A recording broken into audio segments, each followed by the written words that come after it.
Well, Ben that's his iPad. That's why it's, Oh, so he's not on this. no, Okay. so I haven't seen Danny come in the waiting room yet, so. Okay. Well, just put the people up there that are talking, like Jack. When Jack has an item, put him up there. If I knew exactly how to do that, I would. Just, there's an arrow at the top or the bottom of that. Click that. All right. And my job is done. I taught Brock something today. You tell me. Who's you're the, I can go. Okay. We do have a quorum present, so we'll go ahead and call this work meeting of the Santa Clara City Council to order. I'm Mayor Rick Rosenberg. We've got present from the council, Councilman Wendell Gubler, Councilman Jarrett Waite, and Councilwoman Lena Mathis. We don't have, the other two aren't on Zoom, right? No, I haven't seen. So we do have a quorum. I'd like to welcome everyone who's here. Got the bookends in the audience out there. So go ahead and get started. Working agenda. Item 2A, general business, is the stormwater management plan discussion. Mr. Taylor and Mr. Bannon, who's leading? Mayor, I'd like to introduce this SWIMP discussion. First of all, I'd like to recognize Scott and Christelle.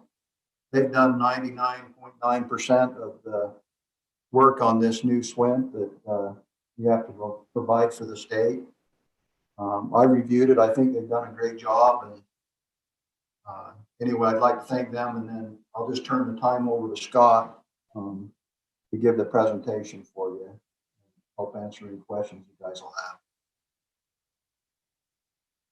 So as you know, the city of Santa Clara is governed under the state MS4 permit. And with that requirement, we have to submit a SWIMP for the city of Santa Clara for the discharge of our pollutants, our waters into the Santa Clara every 5 years. So our 5th year is coming up. So they expect you to rewrite a new SWIMP, put in new goals and objectives that you have to meet and some standards through the next 5 years. And there's those here. You have to go into explanation and make sure that you address the 6 minimum control measures. And if you look on page 8, it talks about those minimum control measures of public education and outreach, public participation and involvement, illicit discharge and detection and elimination program, construction site runoff controls, post-construction stormwater management, and pollution prevention and good housekeeping. So in the permit, there has to be some explanation of each one of those minimum control measures with goals and objectives set up. If you look further in the document, you can see those. It's pretty self-explanatory.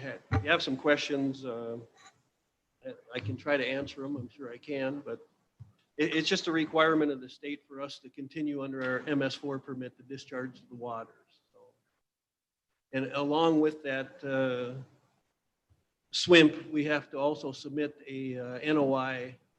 The SWIMP is due October 1st. The NOI, the notice of intent to continue with the MS4 for the city, is due September 15th.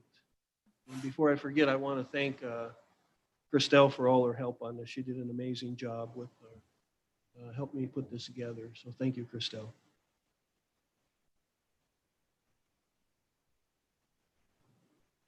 Okay. Any questions, council? Hopefully we've had time to go through the document. We've been talking about this a lot with the LID stuff and the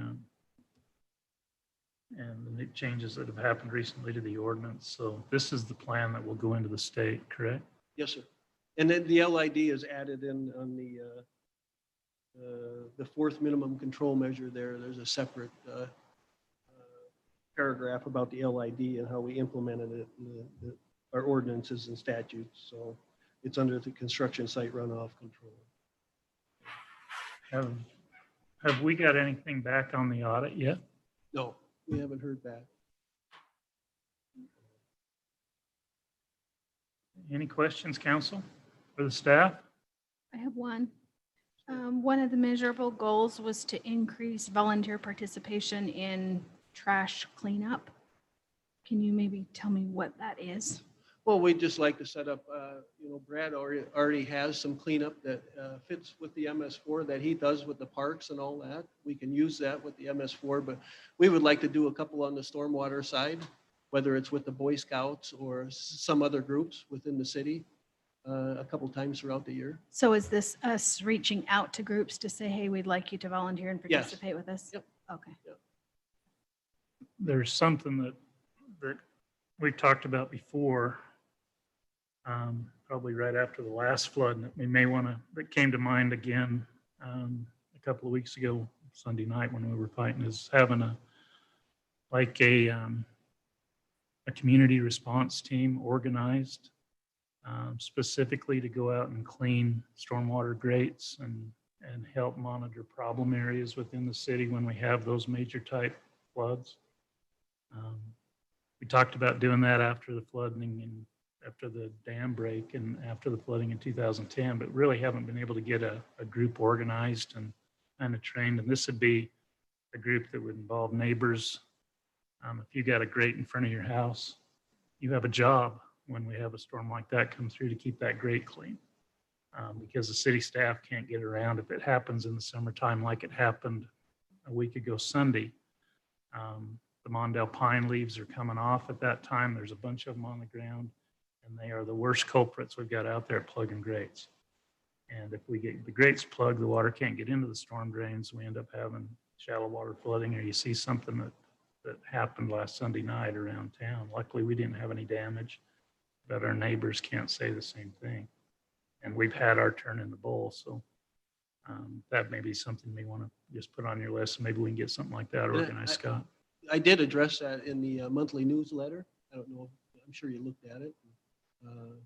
After our rain, I identified, some of their responsibilities as a resident, Santa Clara, those storm drains and keeping them clean and the storm. That's where we've seen the most problem with the pine needles and the leaves. If we had like an organized group, not like Neighborhood Watch, but the same type of thing, where you're assigned that. You volunteered, signed up, and that's your assignment. Instead of just asking residents to go out and clean the gutter, somebody's assigned to go do it. And that's something we can definitely look into and see if we can put together, because it would help with the, some of the minimum control measures on EMS. Mhm. Cool. Other comments or questions, council? Welcome, Ben. Thank you, Mayor. And Denny's with us now as well. Denny's online with us. Denny, did you have any questions or comments?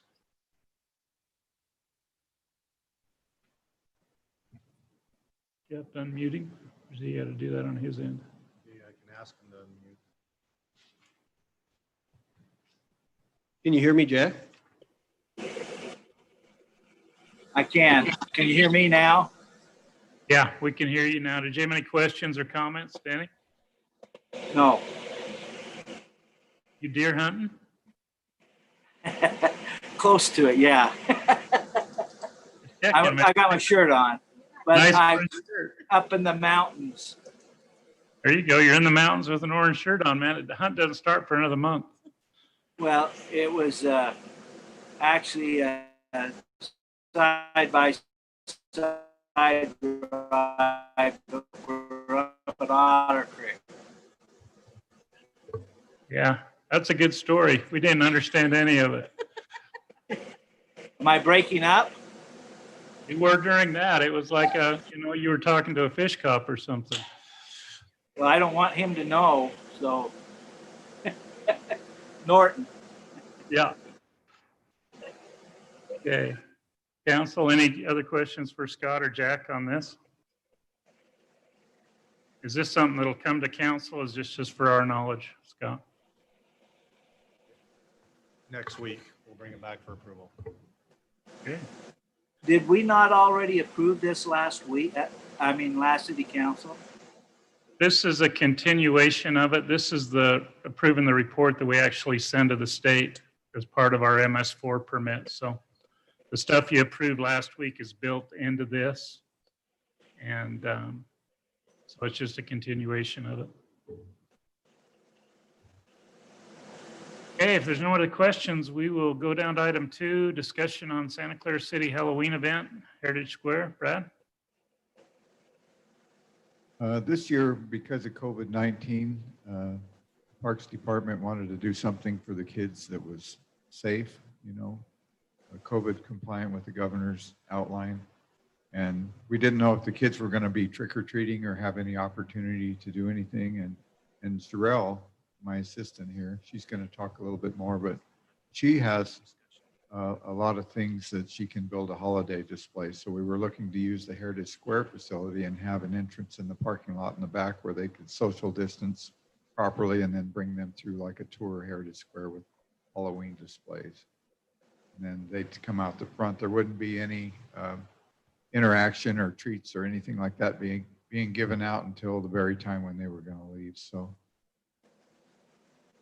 what I'd like to do is just have Sherelle explain what she would like to do as far as the design, and you can ask her any questions if you like. Okay.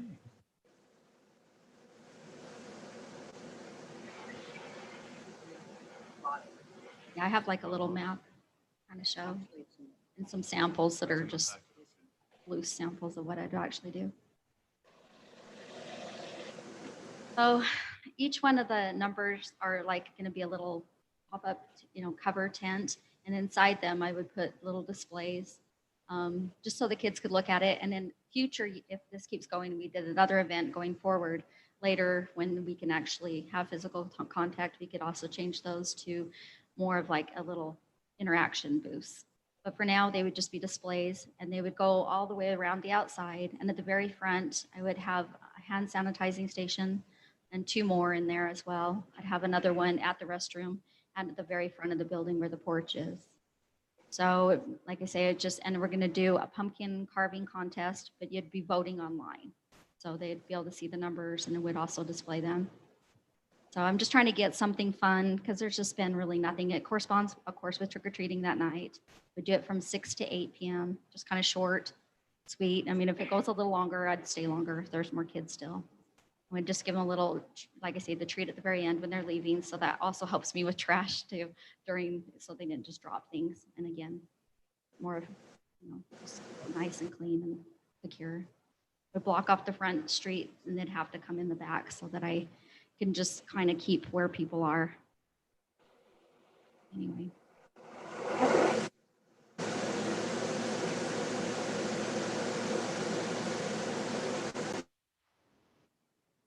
Sherelle has all the displays. She's a professional party coordinator or a event coordinator, and she's been doing this for a living for quite a while. So there's not really any cost to the city. She has all this stuff in her storage bin somewhere over in St. George. So the only cost would be some treats for the kids and some minor costs. So we don't need to go out and buy things because she has everything that she wants to put up there. We'll provide the canopies, of course, and the manpower and that sort of thing. So we just wanted to approach you to see if you think this event would be okay to do. Council, thoughts? I think it's great. I think it would be awesome. I think you're totally right. The kids have really had nothing. So to do something that falls under the guidelines, I think would be great. And I think we should support it. I think we've got funds. We saved $10,000 just on the candy for the parade this year. So we should have a little bit there, shouldn't we? So. I would think so. Kids would have a good reason to wear masks. Yeah. It's probably the safest holiday we'll have this year. So is it just that night then? Did I hear that right? Okay. Is it? Cool. I think it sounds great. Get the advertising out there and just make it happen. Anything else, Brad? Okay, have you got a printed agenda? I did not. Chief, would you bring me a printed agenda? So I don't have to flip back through 60 pages. Yeah, that was just thinking the same thing. Oh. Thank you. Okay. Item 2A3 is discussion on Title 17 zoning ordinance, Chapter 17.6A Plan Development Districts. Bob? This is such an important item. We've got two attorneys present. Okay, thank you. I believe this is headed to the city council regular meeting next week. I guess I'll find out. You know, first of all, credit goes to Devin and Matt for doing the bulk of the work on this. I think Corey and I have chipped in and tried to provide input, but they've done a really great job. And if you've read the current ordinance, then you'll know why the revision is so needed. This, I think, is approximately half as long, half as lengthy, half as many words as the ordinance that's in the book. And the ordinance, present ordinance, is very, I think, difficult to understand. And this clarifies and I think simplifies a lot. But so tonight, I think we'd talk about questions you have. But let me start with a couple of things that maybe we'll just highlight some of the changes.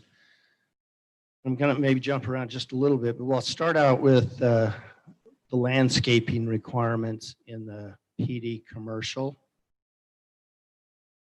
And that is contained in, it's section 17.68.40. It says plan development standards and requirements.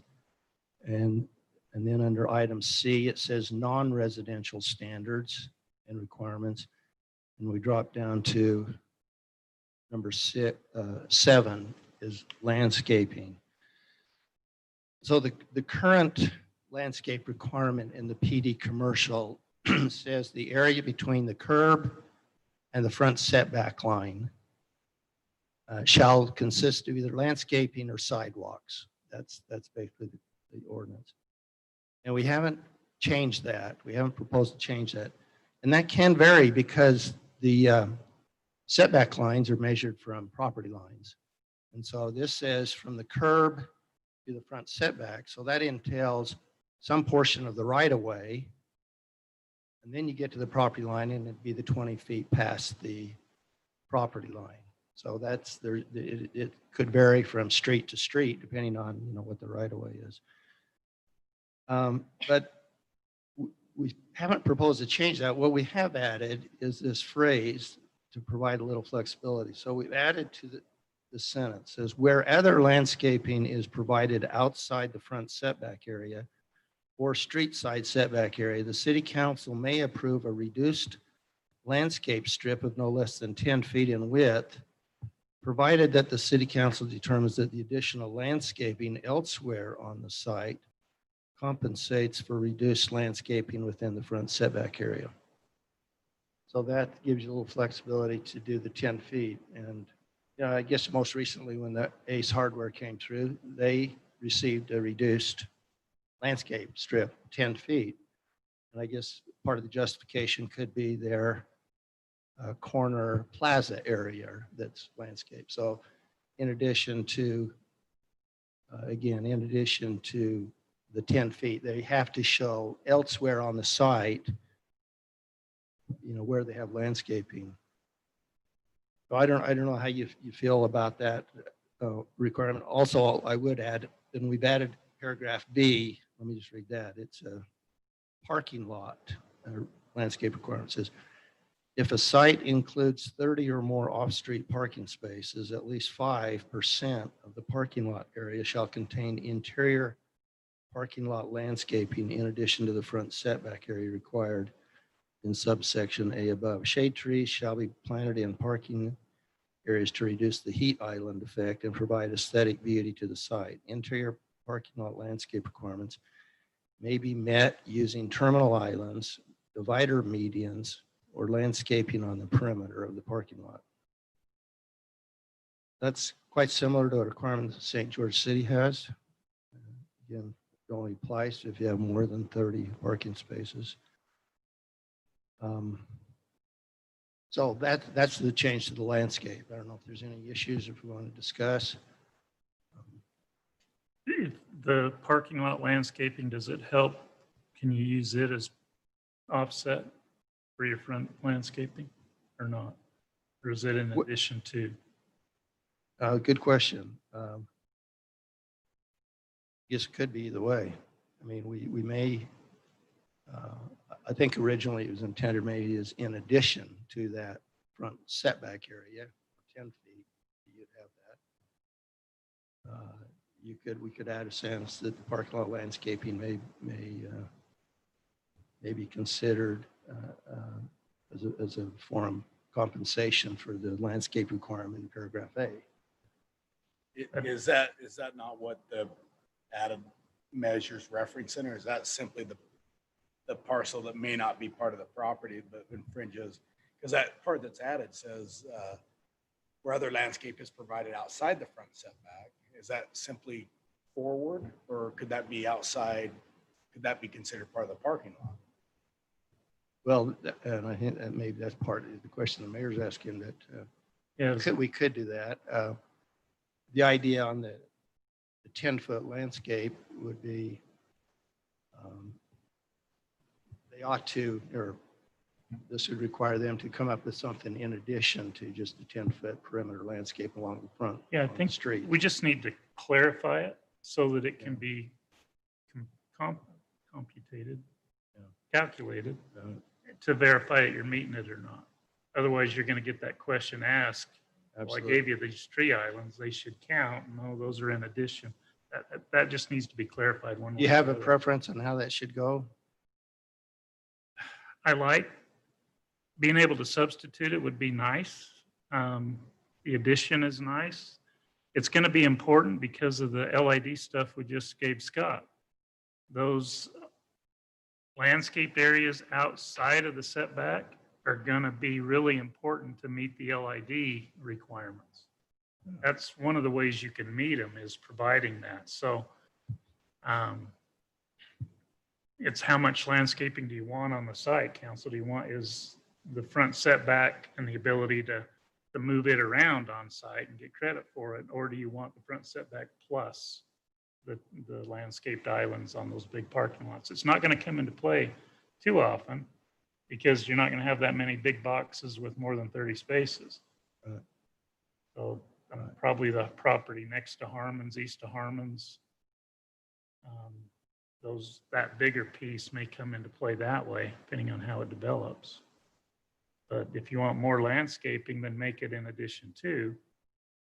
If we're okay with just having the setback requirement landscape, then they could substitute that, and they'd probably could maybe even pick up some parking in that front setback. And the way it's drafted is that the additional area comes into play if the council wants to approve just a 10-foot wide landscape strip. Otherwise, they have to do, current requirement, which is the curb to the front setback line. That can often be 20, 25 feet. Could be 30. Could be 30. I think in Harmon's, in some cases, we're over 20 feet of landscaping. So by going back to 10, we're really, we're drawing back. But the language here then says, but in addition, if you're just going to do 10 feet, you've got to show the council where else on site is going to be landscaped. I guess that was but I think that language is there now, isn't it? Isn't that what we're proposing to add, that no less than 10 feet, provided that the council determine that the additional landscaping elsewhere on site compensates for reduction? Yeah, that's there, but are you going to allow him to use the median islands, the parking lot islands as part of that too? Oh, that's required in the next, in the next. paragraph. Does that landscaped area that comes in as part of that large parking lot also contribute to that, or is that strictly in addition to it? I got it. I don't have a strong, one way or the other than define it so it's not being debated every time a plan comes through, so we can make the determination quick and easy. I need to ask a question. In the 30 units, that would require, let's see, for basically the square footage of the property would be about 2,500 square feet for the 30 parking spaces. In a shared situation like we have at Cafe Rio, what if they, instead of sharing, they condominiumized? How does that affect that? Well, a good question. I suspect we would just have the parking area that's being shared, and somehow they'd have to come up with the landscape. Well, if they decide that this is too much of a handicap and they want to split and condominiumize the ownership and split that piece of property,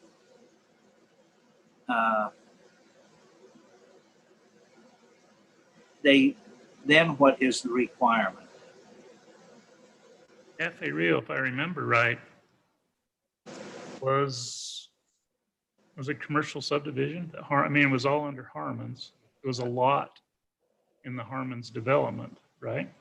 Well, I was just using that as an example. I mean, I'm thinking we've got 3 parcels on that southwest corner, and if they come in and I think, was Dollar Tree sharing parking with those others, or was it just ingress and egress? Right, just ingress, egress. Okay.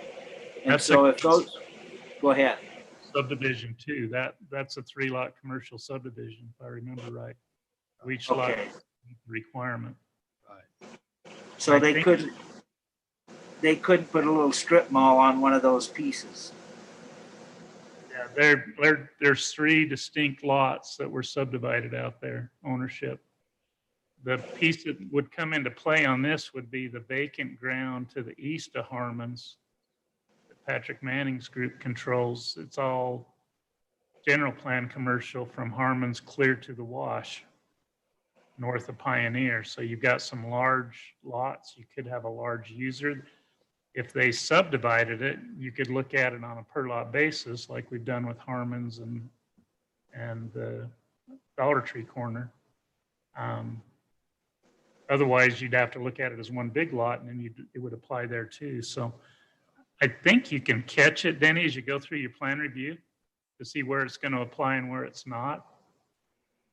The question is do you make them do those parking lot landscaping in addition to the setback landscaping required? I don't see a problem. I just want, if somebody came in and split that and said, now what's the requirement? If they don't have 30 off-street parking spaces, they don't have to do the 5% of the parking lot area. Correct? Yeah, the only business that would be a large business to require 30 off-street Yeah, pay. you're talking an 8,000 square foot building. Yeah. Right? 8,000 square foot building would require approximately 30 to a commercial building. Okay. Yeah, my division didn't work out, did it? Parking versus retail versus landscape area. I mean, that's something that really we need to talk about. Way less than it used to be with online sales, you look at the grocery store. I don't know the last time my wife went in a grocery store. She orders it online the night before. She pulls up at a curb, clicks in, they deliver it.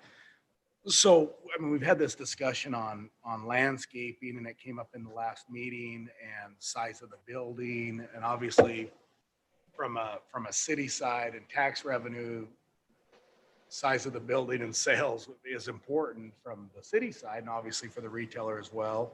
But landscape, and that's important to the residents and those around it. Where it really comes in is these parking lots and these parking. How much parking is needed? How much asphalt do we want out there? Again, that's probably a discussion for another day. And I think the legislature is looking at that. And that came up, I think, a couple of years ago in our League of Cities. But I think it's something, I think that affects, I mean, my feeling personally is B could apply to A if needed and should apply if you've got these landscape mediums. But I think in a whole, we need to look at parking because that whole industry is changing and the time people are there. And at the end of the day, parking lots are an eyesore, are lit, are hot, and if they're not used, or just there's no value to the city from a sales tax revenue either. So, And the parking, the determination on parking is in a different ordinance, right? Yes, that's not- chapter 6. And I agree, Ben. I mean, we don't want overparked situations. That's to nobody's benefit. I mean, and so we can look at those standards and see if they're high. I think Santa Clara is pretty even. You can find cities with less and cities with more. You're pretty much the same as St. George, I think, as I looked at it, the parking requirements. But in some cases, they may be a little excessive. And the ordinance, with credit, says that reduction is granted if the applicant can consider this request. And so, there is some flexibility there. and I think the city's done a good job on that. I mean, look at Harmon's, and it doesn't feel over or under parked. Obviously, they've got some more buildings to come in, but I guess that's the trade-off is, I think we would all rather see more landscape Yeah. and less parking if it's applicable there. And so I guess that's where I'm kind of going in that, is there's that balance in how to define that. But I personally, I like applying B to A, but I think if we come back and ask planning commission and staff to look at the parking ordinance and come up with maybe some reduced or ways to reduce, where we reduce the number of stalls, then I wouldn't feel bad about adding the parking lot tree thing to the setback. So you'd end up reducing the number of parking lot or stalls required, but forcing them on the large ones to landscape some of it. And then you get more landscaping, less parking. You're really not going to impact cost of the development. You're not going to build bigger parking lots if you do the parking ordinance correctly. So that may be one way. I think the better developments, the more experienced businesses that come forward already landscape their parking lots. They want it that shaded. They want that look. It's more appealing. And so, a lot of them could always do this without being their arm twisted, but this would just make that requirement. And the LID requirement helps that, because now those landscaping islands become bioswales. I'd check that box on the LID requirement as part of my stormwater management plan. And it makes it a lot easier for the design to do, because we can drain to them. In your parking lot drainage, you can actually drain to that, take your retention, solve it in your parking lot, and not to have a puddle on the asphalt. It actually would go somewhere and go into the ground, provide that benefit. I like the ability to do that. We should encourage that if we can, I would think. May I go back up to the landscaping and ask again? It says that the city council may approve a reduced landscape strip of no less than 10 feet in width. And prior to that, it said that provided outside the front setback area or side setback area. Why did we add provided the city council determines the additional landscaping elsewhere on the site compensates for reduced landscaping within the front setback? That seems like it's redundant, repeating what we've already stated. Well, my thought is simply that that the council could reduce the landscape requirement to simply 10 feet, provided that they show, the council can see that additional landscaping elsewhere on the site is provided. I don't know, is it maybe, Well, isn't that what it says? Where other landscaping is provided outside the front setback area or street side setback area, the city council may approve a reduced landscape strip of no less than 10 feet in width. That's pretty plain. And then this next deal is just redundancy, provided the city council determines that the additional landscaping elsewhere on the site compensates for reduced landscaping within the front setback area. Maybe I'm seeing it wrong, but it looks like we're saying the same thing twice. yeah, I see what you're saying. And yeah, that could be true. We could probably we could shorten that sentence, remove the last phrase. You can't really remove all of it, though. You can remove the Yeah. city council determinate, those 5 words right there. Because I think you want it to say that they may approve a reduced landscape strip of no less than 10 feet in width, provided additional landscaping elsewhere on the site compensates for reduced landscaping in the front setback. Yeah, what I was gonna say is just delete the first clause and start with the city council may approve. Because they have to make a determination that it's somewhere else Yeah. on the site. I think that's fine. So maybe, Matt, I just maybe take out that first part of that sentence, right? Where other landscapes are provided. Just start the sentence with thus city council. Mhm. I think that works. That makes sense, Danny? So you're taking out where other landscaping is provided?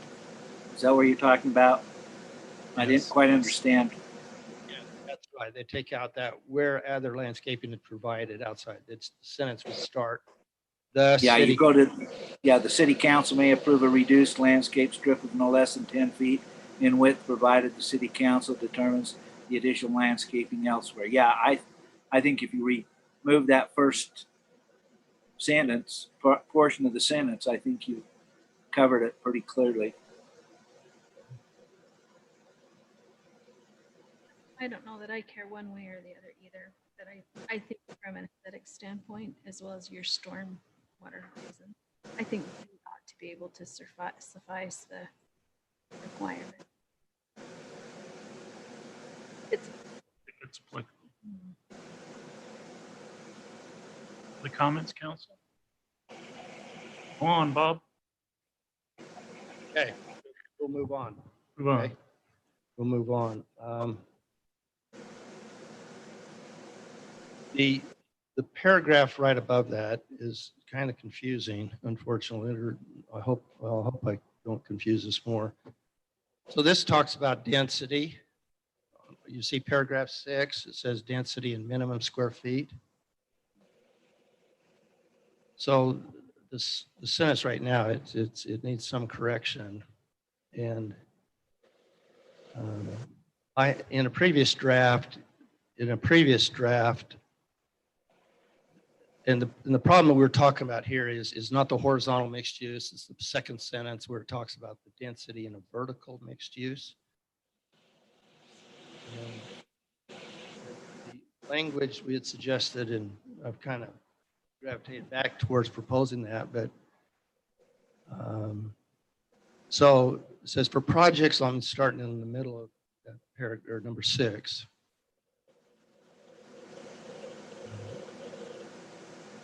For projects with vertical mixed use, that is residential and commercial in the same building, typically ground floor commercial, residential above, the density shall be as approved by the Planning Commission and City Council as part of the project plan review and approval, and subject to the development standards set forth in this chapter. And each dwelling unit within a vertical mixed-use development must have at least 700 square feet of living area on its main floor. And note the main floor of the dwelling unit does not require that it be the main floor of the mixed-use building. So here's a couple things. We may never see this in Santa Clara. Maybe we will. But it'd probably be good to address this. We also, a year ago, as part of our affordable housing plan, the city was asked to select 3 strategies out of a menu of 23. And one of the strategies that we selected, and it was, this 23 strategies are all listed out in the Utah Code. And the planning commission recommended actually 4. We had a public hearing that went to the city council last December, and the council approved. It was an update. And this, by the end of this year, we have to report to the state how we've done on our goals.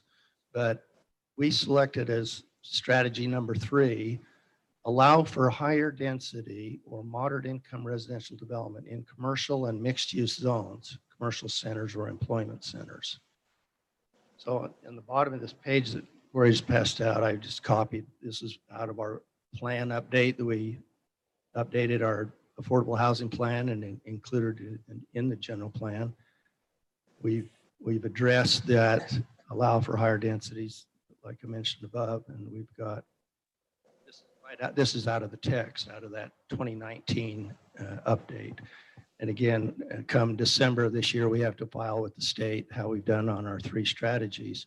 But last December in our plan update, we stated this, not that it's binding, but it was our intent at the time. It said in order to encourage more affordable housing options in mixed use projects in a planned development commercial zone, the city proposes to provide for more flexibility and project density by allowing the planning commission and city council to determine the dwelling unit density rather than have a prescribed hard limit.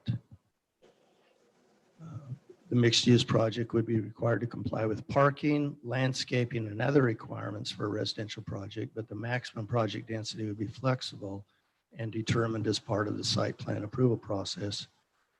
This additional flexibility is expected to generate additional affordable housing units in the coming years. And that may be optimistic on that last sentence, but because again, we're just talking residential over commercial. So, and I talked to Devin earlier today. We spent a half hour and Devin said, well, some of this was talked about a month ago on a work meeting I missed. And he said, you know, the council would really like to see a hard limit rather than this flexibility. So I said, okay, let me redraft that and I'll put in say 14 units per acre, just so it shows that we've increased it somewhat. So I started typing that out and then I thought, how do we calculate density on a vertical mixed use? I don't know how we would do that. And I'm sure somebody's got an answer, but offhand this afternoon, I couldn't figure it out. You know, do you ignore the ground floor that's typically commercial? So I decided, let's see what St. George did. In St. George, they have kind of a dual. I copied their code out of their PD mixed use zone. They've got a double standard, 2 things. They say a maximum of, they're mixed use commercial, so 40 units per acre. So we're not even talking, we're close to that, right?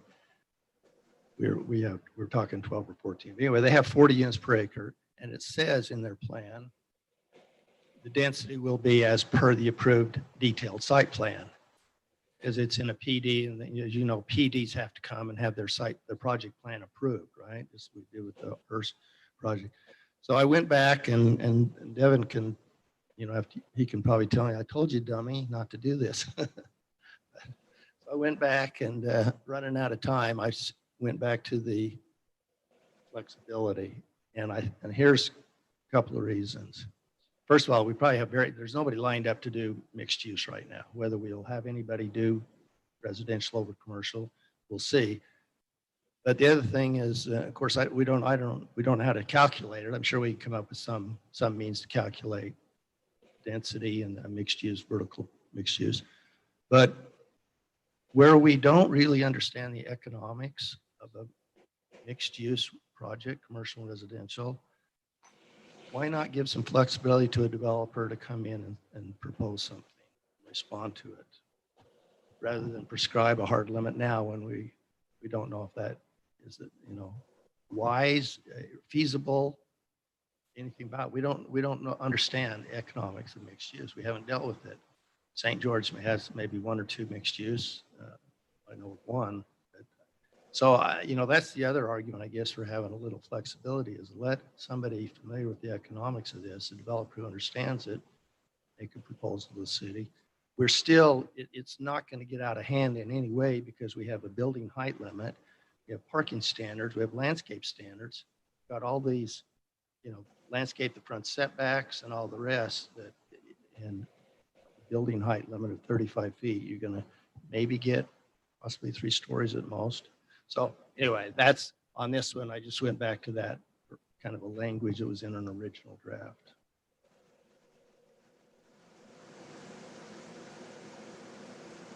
So basically, if we allow the flexibility, then the developer could propose something that fit the other ordinances. He's going to probably try and maximize his density, but he's going to be limited by building heights, and parking, and landscape requirements, and all that other stuff. That's just going to limit him, cap him on the number of units he can get in there. Are you going to keep would you keep the 700 square foot requirement? We could. I think you discussed that in a meeting I wasn't at, and I don't see a problem with keeping that in there.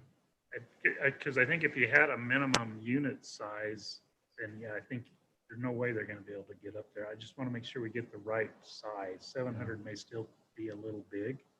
And I'm basing all this on the conversations we had with Herb. Whenever we talk mixed use, Herb would apply it to his, when he owned the restaurant, and upstairs and in the back. And it was probably a pretty good application for what Santa Clara would see. Would be historic home, commercial on the ground level, a couple of rooms upstairs, and maybe an accessory building with some more units in it. And I don't know that there's anything wrong with that. It's that unit size that was kind of he was always pushing it down to like 450, I think, is the number that he was using. And I don't know what size, makes sense. But I think that size you say would do just what you're saying. It's going to limit what they can do. You're not going to be able to, if it's too big, they won't be able to achieve any. Yeah. If they cap them on the height, ground floor is commercial, second and third floor would be residential, and they're not going to be able to get 12 units to the acre. I've laid out enough of them, they're not going to get there with parking. They're going to be down around 4. If they've got commercial on there too. Unless, the thing that I want defined is if I have one of these pads and the corner of my building has commercial on the ground floor and the rest of it is residential, is it still mixed use? When you say the rest of it. Like I have today a 10,000 square foot building and I got 2,400 square feet right in the corner that's commercial. The rest of the ground level is residential and 2 stories above it are residential. Yeah. Still qualifies as mixed use. Yes. And the residential units would count toward the density. See, we have the provision for horizontal mixed use, where that's probably the type of mixed use we would see most likely is kind of in the Sitla project or on the ground where we've already approved those townhomes. Austin Anderson most recently, he's got commercial on the corner and commercial on the west end or the east end, and housing in the middle. So that's a horizontal mixed use. Calculating the density is not a problem. We can figure out the area that's devoted to residential use, and that's pretty straightforward. The problem right now is that when they start stacking, how do you calculate them? So again, maybe we'll live and learn. Maybe if down the road we may have to amend this. One thing about this flexibility, it will help us in reporting to the state that we have opened up and become more flexible. Because I don't think you're going to see a rush on it until we tweak the parking requirements and the other things that are also controlling. Well, and I agree. I think what we have is going to dictate that. I think putting a hard limit's a mistake. I agree with 700 square feet. I mean, you look at some of these, they're building, parks within the development where people just need an apartment, 500 square feet, 600 square feet. So, but as I get going through this thinking, okay, if you've got commercial, it's a day use parking area, and then you've got residential that's mostly evening and night. The parking, I think, is going to be the big part of it. So, how big a unit, a studio apartment, full service studio apartment, how big? building them right. Todd's talking to me again. Danny. Well, you know, conceptually, I don't think we can go wrong with 700 square feet. But it would be interesting to note what it would say. You went 3 stories, 700 square feet. If you used maximum density without considering parking and the other things, you could have 60 units. And actually more depending on the level. And the parking would be, to me, a huge benefit to know, is that going to require, if you were doing an acre and you were going to go 3-story, is that going to require more than 30 off-street parking spaces? And if it does, what would be the density of a particular piece of property? And I love the flexibility. I think that's really good, but it would be nice to know what kind of limitations we have on our density. Our streets and stuff, I'm not sure it can take a tremendous amount of density, but anyway, Bob, have you looked into what, with your landscaping requirements and your parking requirements and the 700 square feet, what an acre of ground may look like with the PD mixed use density?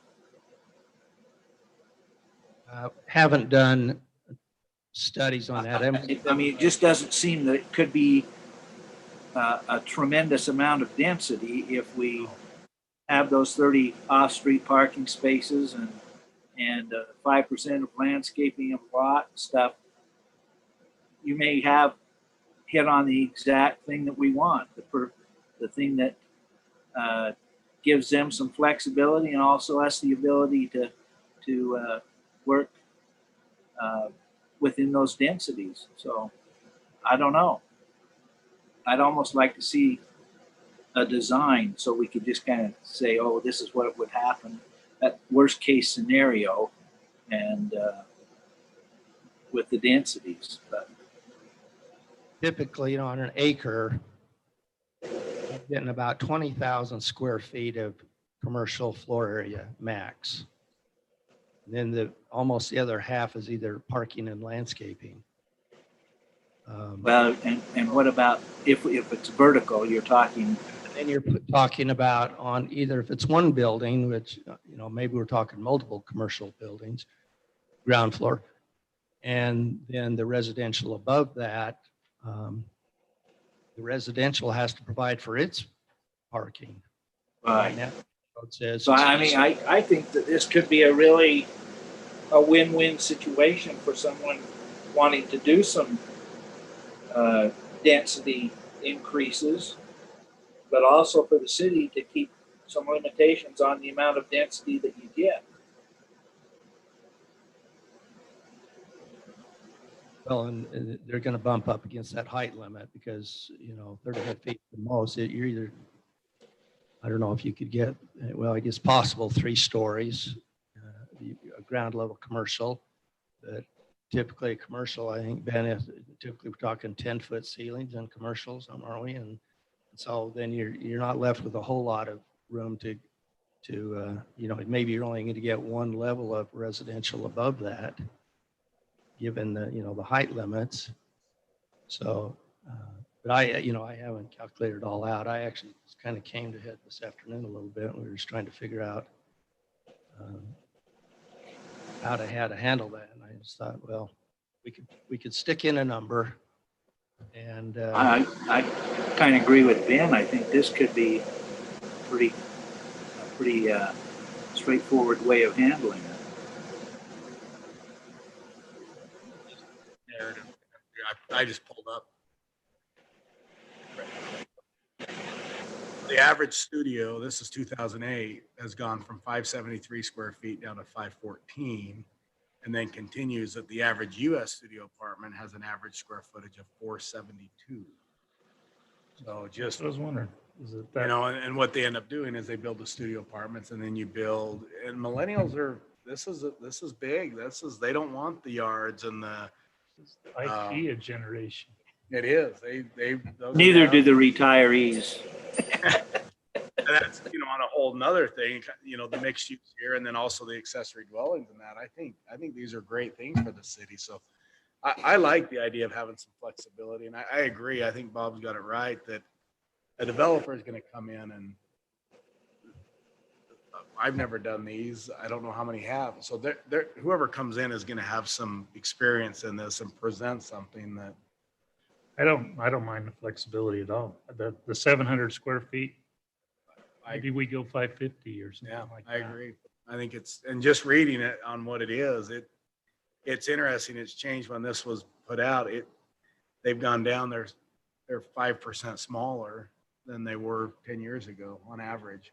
And a lot of that's just housing costs in general. I mean, this is the problem. You're trying to, you know, land costs are so expensive and then the development of that land. And so a lot of that's driven that way is, okay, how do we maximize that? So I think having some flexibility, I think that number could and should be less and then allow for, you know, I don't know what land we have that, you know, there, some may be out in the lava and that may present that, but I agree. I think it's not a hard cap and that number gets reduced and then we And see. give the flexibility. So is a number maybe like more like 600 square feet, 550, or is that more? I like the 550. I don't know what the other rest of the council members feel, but I kind of like the 550. I mean, just reading what they are and Our R110 zone, if you do an ADU, it's 400, minimum of 450. Yeah. See, you can do an ADU unit at So you 450. can, right. So maybe Can we, we do a 450 in the right, so maybe mixed use? we ought to mirror what's in the ADU for the R1. that would make sense. Yeah. That's right on what your averages are, right? Mhm. What you just said, 457. And it's no more than 850 on the other end. So it's between 450 and 850. Oh, I'm not surprised. She knew right where to go look for that. So, well, that's great. No, don't apologize. I would say follow that. Mirror that ADU thing. Why have we even had this conversation? Yeah. I think that's great. We'll put in 450 in that. The other, so I think we'll go with the flexible provision. The only other thing that I want to bring up is the list of uses. And, you know, it's been pared well down, but it's hard to put all inclusive in a couple of pages.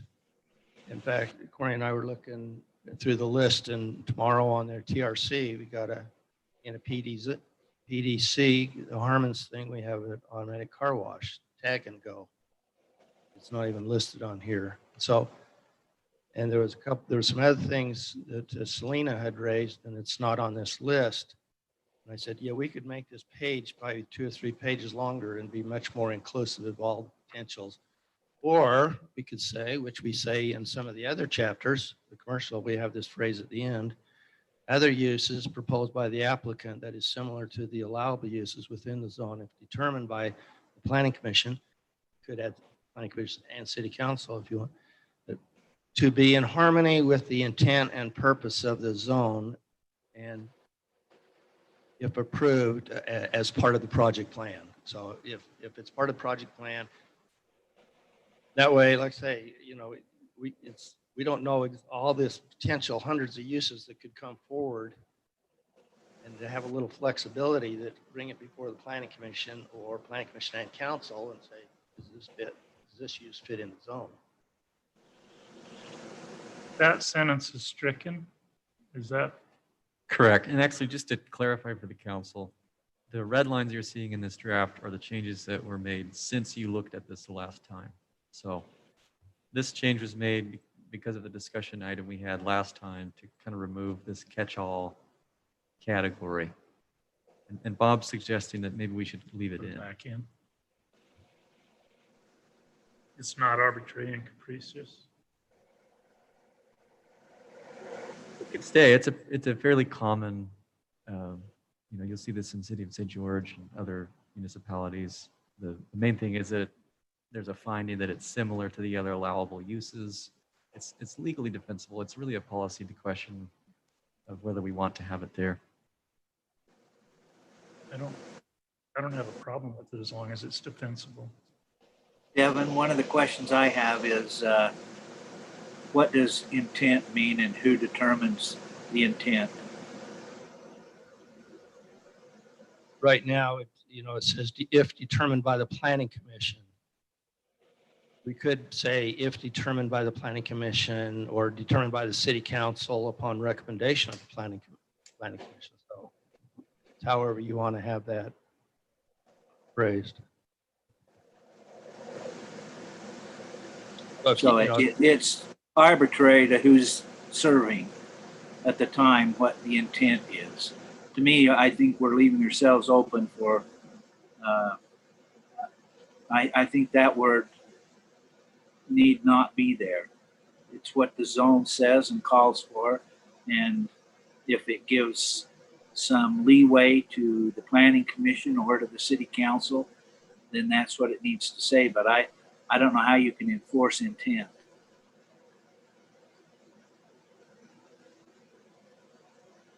So Danny, you're thinking we should maybe expand the list of uses? Right. Council, feeling? One experience I have with this was when we built a business up in Twin Falls, Idaho, and everything was conditional. And they didn't really have a list. It just said any use in the city that's commercial is conditional. You have to come and meet the planning commission and we'll say yes or no. Which But was basically it meant based on the intent of the zone, or was it based on they could act just because it was conditional? it was just so they could filter who came to town, I think, really.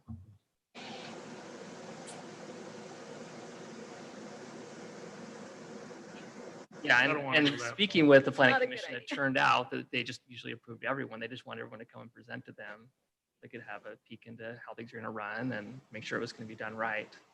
I could see that working if that was your kind of your expectation. The challenge in Utah law is with conditional uses is if you provide a conditional use in the ordinance, you're sort of not obligated, but there's a strong presumption that you'll approve the use with some reasonable conditions, you know? And so if you just say that any use is a conditional use, I wonder if that sort of, in a strange way, takes away your ability to say no in a way. So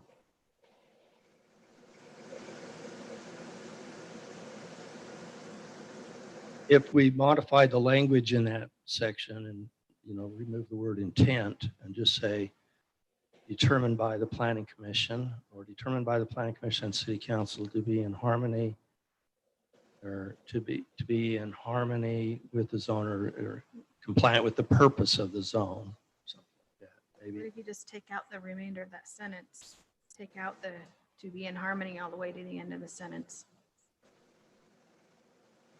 So Just where say would- approved by the planning, or approved, recommended for approval by planning commission, And approved by approval the by city city council, council, period. period. Yeah, we could do that. That just, to have another 4 or 5 pages of potential uses is kind of cumbersome, and it's easier to, bring those odd uses or whatever you want to call them before council and, let the council make a determination.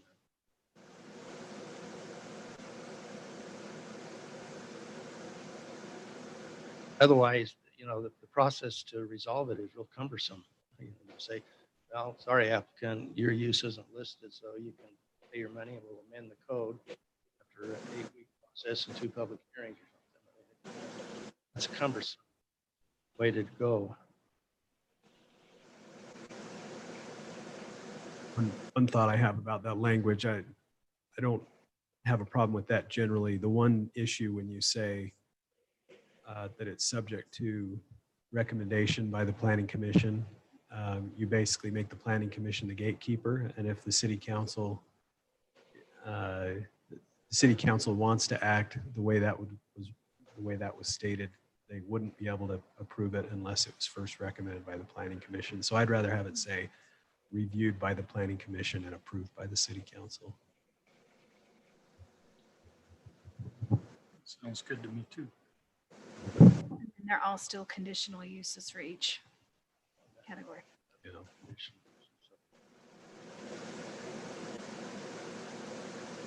You guys good with that? Yeah.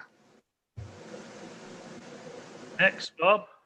I don't have anything, so we're just, whatever issues you have on this ordinance. Council? Any issues we haven't discussed? I've got a couple. Go for it, Jarrett. So based on our experience from our last meeting, I really did meet with a ton of people. And I think there's kind of been an expectation set, at least where I live up in the Heights, that the buildings will look pretty nice that the commercial entities bring in. And so, and I was asked by more than one person, let's put a little bit more teeth in our ordinances. So there's more shalls than shoulds in this particular area. And if you look at that online petition that was signed, it was all about aesthetics. And so I've wondered if, Petition that was never given to us and we couldn't tell whose names were on it or what country they lived in or anything, right? yes, but I could go through and look at the names. I recognize just about everybody. Was a little disappointed. The reason I said something is that the reason she was given the opportunity to speak was to present the petition. Oh, yeah. It never got presented. Yeah, that's true. So anyway, go on, keep going. Yeah. So I've wondered if we ought to include language that's similar to our density bonus language in our PD commercial zone. You have your, so we have 17.68.50 PDR zone density bonus criteria and limitations, and then B1 just talks about exceptional building design and materials. And maybe we should include some of that in our commercial expectations as well. I think people near where I live would be really happy with that. I don't think it's dictating a specific design. We've seen a lot of different designs come in under that density bonus, a lot of different materials. It's a little bit of an upgrade if you want to build in that PDC zone. About some designs, architectural design standards Yeah. for the commercial. And you'd probably expect them in the, not just the PDC, but in the standard commercial. I don't know on the commercial.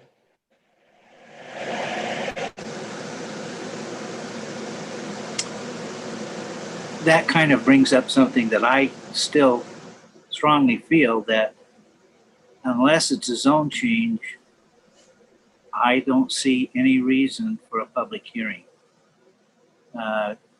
In a PD commercial zone, it's already zoned. The city can make the requirements of the applicant. I don't know why I understand we want to be transparent, but the zone is already there. All they have to do is go to the zone and read the zone code, and it's done. I guess, to me, what we've been having happen could be eliminated by eliminating that public hearing. But I also understand why some want it. That transparency they feel isn't there but when the zone was created and it was already zoned and the uses are there and the zone requirements are there, I don't know why the property owners adjacent who already knew that it was commercial should have input into what is put on that. Mayor, could I say something on that point? Absolutely. And I'm glad you brought that up, Councilman. So just to be clear, this current draft calls for that exact process. So if you have a parcel of property that's been zoned as PD way back when, the applicant would need to come forward and do a zone change amendment, which would require a public hearing. So I just want to make sure that that was clear. And of course, that's not mandated by state law. If the council said, no, if you're a planned development parcel, no public hearing, is going to be necessary. you could do that, but again, this current draft calls for that process. To have the public hearing or not to have it. That you have a public hearing for a parcel that's been zoned as PD without a project plan. Right now, as this is drafted, they would have to come in with a zone change amendment to get that done.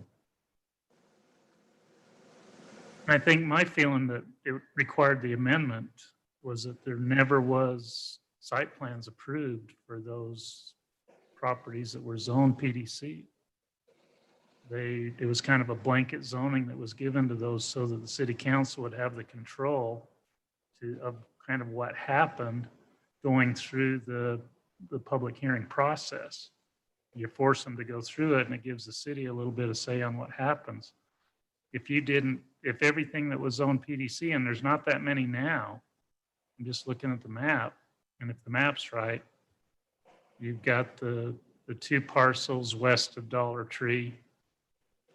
Harmon's has already got their plan approval, but you wouldn't get the opportunity to bring the undeveloped site plans in like Tag and Go, and that's probably not a big issue up there. The piece behind Dutchman's looks like it's zone PD, commercial PD. You've got the vacant properties that are part of the Heritage Point. You've got the corner behind the Mexican restaurant across the street on Lava Flow. Are there any others? I know all the property east of Harmon's looks to me like hasn't been zoned commercial PD yet. So it's general plan commercial, but it hasn't been zoned. Is that right, Corey? So the properties that this thing would impact where they would be able to do what you're talking about, Denny, are pretty few. Well, when you're changing the zone, I think you have to have public input and public hearing. When the zone is already existing, I don't know why. Well, because the site plan isn't approved. They got the zoning without the site plan, building elevations, or any of that. Even the. But the code was already there when you approved the zone. The code required the site plans to be submitted. Right. So the city reviews the site plan, makes the changes that they desire. I still don't see the need for the public hearing. Well, this definitely gets to the heart of sort of the problem we've been trying to deal with, which is we have these PD zones that already exist, which don't really meet the criteria of the ordinance. And so the approach that we've taken with these, Denny, is we've basically said, you can have the zone, but you're not going to have a project vested until you meet the criteria in the ordinance, which is to submit and have approved a site plan. And so that's the reason that we've taken the position that we'll treat it as a zone amendment. So even though the underlying zone designation is not changing, and you know, maybe one example of this is with the old no pasture master plan. You know, you technically still have a master plan up there, which is very different from what we're seeing go in. And so even though some of those areas the zone isn't changing, it's a very different project, right? The other thing that's, I think, an important consideration too, although it's not a direct correlation, but we have to keep in mind there's sort of a continuum of kinds of decisions the city council can make between, you know, administrative decisions on one end and legislative decisions on the other end. The more legislative a decision is, the more discretion you have as city council to say yay or nay on a particular application that comes before you. If we characterize this as a zone amendment, where we're actually changing the zoning, even if the underlying zone designation doesn't change, we're very clearly on the end of that spectrum, close to legislative decision making. you're making new law. And we, in a lot of ways, we want that because that gives you as the city council the freedom to look at a site plan and say, you know, it may be a wonderful site plan, but we just don't feel it's appropriate for our community, you know, as opposed to, you know, looking at the other end of the spectrum, an administrative decision, you're basically just saying, does this application meet the standards? And if it does, we're sort of obligated to approve it, you know? And so I think the idea of having a public hearing makes it more consistent with the idea that you're making a legislative decision because you're taking feedback from the public. You can consider public input when you're making a legislative decision because you're not just checking boxes. So personally, my feeling is that we want to characterize it that way. We want to have that public hearing just from a legal perspective, and frankly, from a sort of a practical perspective. I don't know that we should be, concerned about letting the public take a shot at some of these proposals. You know, they're going to be affected by them. City council still has the freedom to say yay or nay. So anyway, that's my 2 cents on it. Can I just chime in though? I totally agree with what Matt said. I think there's a real value in having a public hearing on a project plan because it's not on the use, the zone. The zone is there. It's on a project plan. What's the building look like, the layout. Neighbors always have an interest in that. It forces a lot of developers to up their game a little bit because they're going to go before neighbors, and the neighbors. You saw that on the assisted living. They knew they were going to have to really ratchet the project up to get neighbors on board. But in a way, years ago, the state no longer required public hearings on subdivisions on a new project. One of them is away with the public hearing requirement for a subdivision. So I think this subdivision on the project plan in a PD zone makes a lot of sense. It's pretty consistent with what other cities do. It's clearly what St. George does.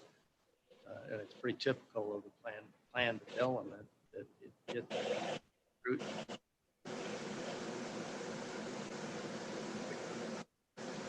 Got a question. When you have a commercial piece, it's listed to be sold. If somebody buys that commercial piece with the idea that they're going to be able to build a building that they would like to build on that piece because it's commercial, and they pay a certain amount of money, what happens if that changes during a public hearing where they're not allowed to do what they wanted to do? Is that, how does that person get rid of that property afterwards? Is it reduce the value of that property when that happens? Well, if it required a public hearing, then he probably wasn't entitled to build what he thought he could do anyway. Well, in the case of the First Ace Hardware, that's what I'm thinking about. I think the people who bought that piece of property had the idea that they could build the building they would like to build on because of what the zone said. At least that's what came out in the information we got last week, is they understood that we were able to do this because this is what the code says. Now, if they were not allowed to do that, in other words, if we turned them down last week and said, no, you've got to do something completely different than you planned, does that create a problem for the person that bought that piece of property? Can I comment on that, Mayor? I think people deal with this all the time, frankly, in real estate transactions. We deal with it in our practice where someone's buying a piece of real estate that they want to develop.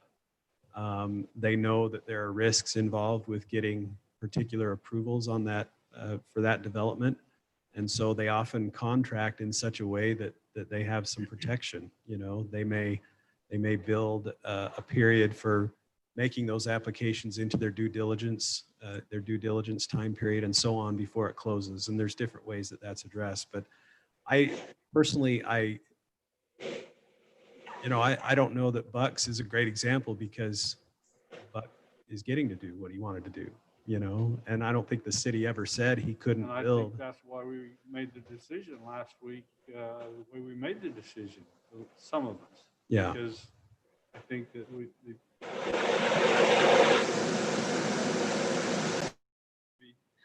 used. Right. But I don't think, and I also don't think that the city was ever, taking the position with Bucks that he couldn't use it for that. I think it just came down to a question of site plan and design, and those are things that our ordinance says the city can review. So, I think Buck, when he bought the property, took a calculated risk, and it paid off for him. I was gonna say, I also think a developer understands they have a bigger risk if they're coming in and asking for a zone change. That's not what he was asking for. I understand that. And so a zone amendment is different than a zone change. So if you were trying to buy what you wanted to do as a commercial property, but it was already zoned residential and you're coming in, you've got a much greater risk because Right, I understand that. the use isn't even permitted in what you're trying to do currently, in my mind. Anybody that buys a piece of property with the intent to develop has due diligence that they have to do or that they should do to try and mitigate those risks. If you don't do the due diligence, and that due diligence would include the city entitlement and approval process and what you can do, if you don't have a solid understanding, then you put yourself at risk. Can I make a comment, Mayor? So just a couple of points. Just a reminder, we're talking about a relatively small number of parcels that are in this situation, that they don't have a site plan. That's number one. Number two, what our amendment here will do is state very clearly that if you're buying a property that doesn't have an approved project plan, you will need to come forward and get an amendment and go through a hearing. So if I'm an attorney on the buyer's side looking at this ordinance, I'm saying, well, let's contract so that we can back out. If we go through this process and we don't get an approval that we want, we can still back out at that point. So that's how we would deal with that. That answer your question, Wendell? I think so. I think the concern on that is by going with a public hearing, we allow, I mean, the city didn't show up. It was few residents around the project. I mean, and height became an issue. Well, if this was mixed use, 35 feet, if this came in with Buck's Ace underneath and apartments above, that, we just got done talking about that. We're allowed 35 feet in that. And so I think in the concern we've got, that I've got, is if a few come out in opposition or want to push on that, and it did, it went to TRC with recommendations that were met. So I guess that's the concern when it goes to a public hearing. And I think, I guess it just comes down to the council on how, when you start looking at how things are spelled out, I think it's just important that we make decisions based on what is written, what is on that. And because there are going to be we've seen on everything, there's going to be opposition in any commercial development. There will be opposition if there's residential around it. There just will.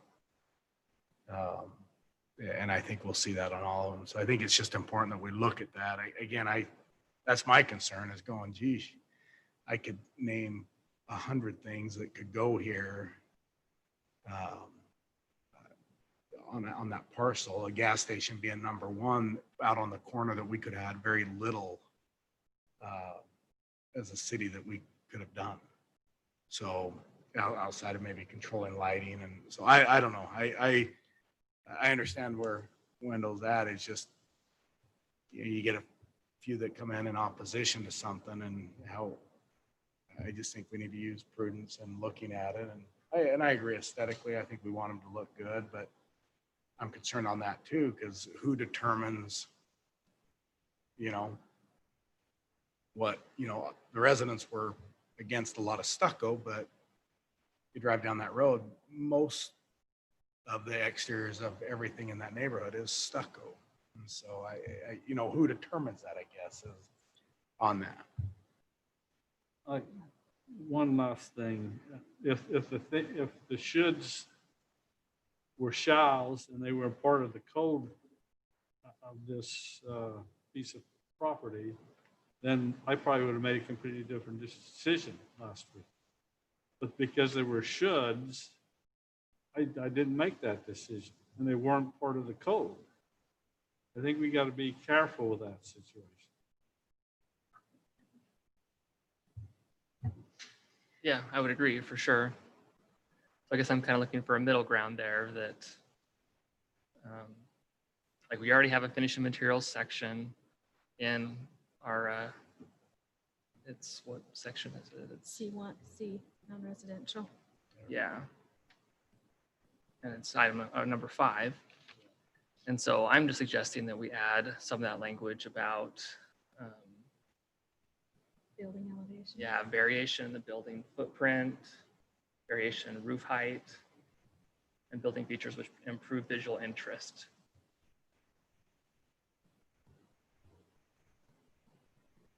I'm just curious what other people think about that. That's basically what the residents told me, is they just wanted something that looked nicer than just a big box. So it's not like we're saying like a certain percentage has to have variation, or it's pretty open, I feel like. And if you look at what's been approved under this with the different vacation rental properties we have, they all look very different. They all do look really nice. I think we've met our intent there. So is that possible on the commercial side as well?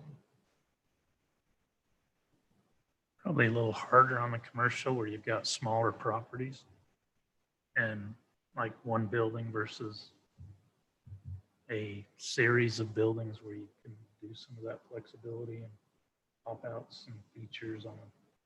I'm thinking even of a smaller one. The corner of Lava Flow and Santa Clara Drive was going to fall under this ordinance as a very postage stamp site. You can't do a lot of pop outs and stuff like that on that site and be able to build anything. So I think just be careful. Architectural design standards scare me because it took us 23 years or something to get the ones in the historic district written, and all we were doing was mirroring what was there. So if you guys want to tackle them, I'll be right there behind you. They're complicated. If you want to put some things on the bonus density, I think you could probably do that. But just be sensitive to it and get some input from some professionals before you mandate it. So it's something that can be achieved on the sites that we're talking about. And then decide what it is you want, because the problem with the ones downtown, you fill this people up and no two people out there could agree on what they wanted, on what it should look like. Red doors, blue doors. I deal with it in Entrada. It is a absolute earth tones. You want to have a 5-hour discussion. What's with a an group earth of people? Let's go discuss what earth tones are. Why we took it out. So, I mean, it's who determines it? Who, you know,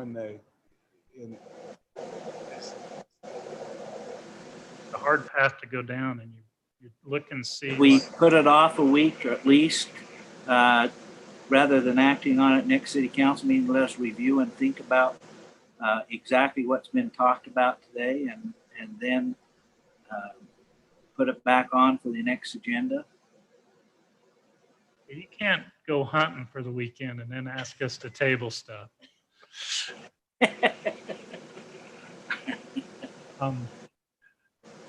Yeah, I mean, we haven't put this on a formal approval agenda. No, it's just on the tentative. Yeah, so you've got the flexibility to bring it back and discuss it more. Oh, good. Yeah, if you just want more discussion, we can put on for another work meeting. Well, the public hearing is not an issue.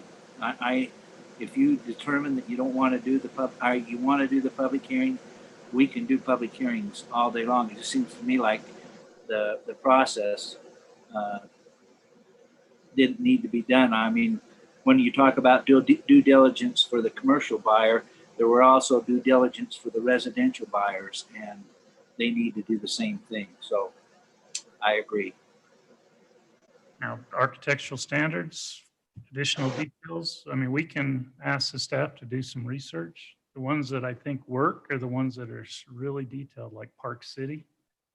Some of the resort communities, they tell you what you can do even, I mean, and that's how they enforce it, is because it's so detailed. If we want to get to that point, I don't think we'll work. I mean, the commercial development that we've had happen in town, we don't have a ton of it. It doesn't, in my mind, our commercial development doesn't tell anybody who we are. There's nothing that identifies Santa Clara from our commercial development, good or bad, either way. So if we're trying to define something and create something, the residents want this to be Park City, you know, architecturally, or Santa Barbara, or any of these others that have those very strict things, you can look at that, but we're not there today. And the pieces that are this thing's going to impact aren't going to make us that way, that are left, in my mind anyway. And you might run more of them away than welcoming some of the business that we do want. Because Become a deterrent yeah. to expanding the commercial out here. We're going to talk about that when we get to transportation impact fees in a little while. Yeah. Jarrett, did you have some more? Yes. Okay. So just to dovetail on that, I guess I'm just asking staff to look at how can we get what we've gotten in this bonus density in the commercial zone? You know, like I said, it's not super defined there in the bonus, but we've gotten really nice stuff out of that. And speaking with the residents about that, the corner, the Pine River Parkway corner, they just felt like Harmon's kind of set a standard, and then Mountain America, their own accord, kind of just followed it.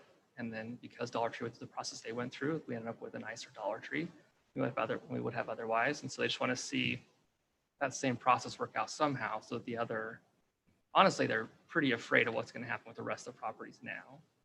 Now that we've let one come through without really changing anything, they're worried what will come through. So I think it would make them feel a lot better if I could go back to them and say, yeah, we did look at the PD zone. We've added something to help safeguard just whatever coming in, you know, and saying we're meeting your code and you gotta let us through. So, and then my other item was just in the new chart, there's no requirement on open space for commercial, correct?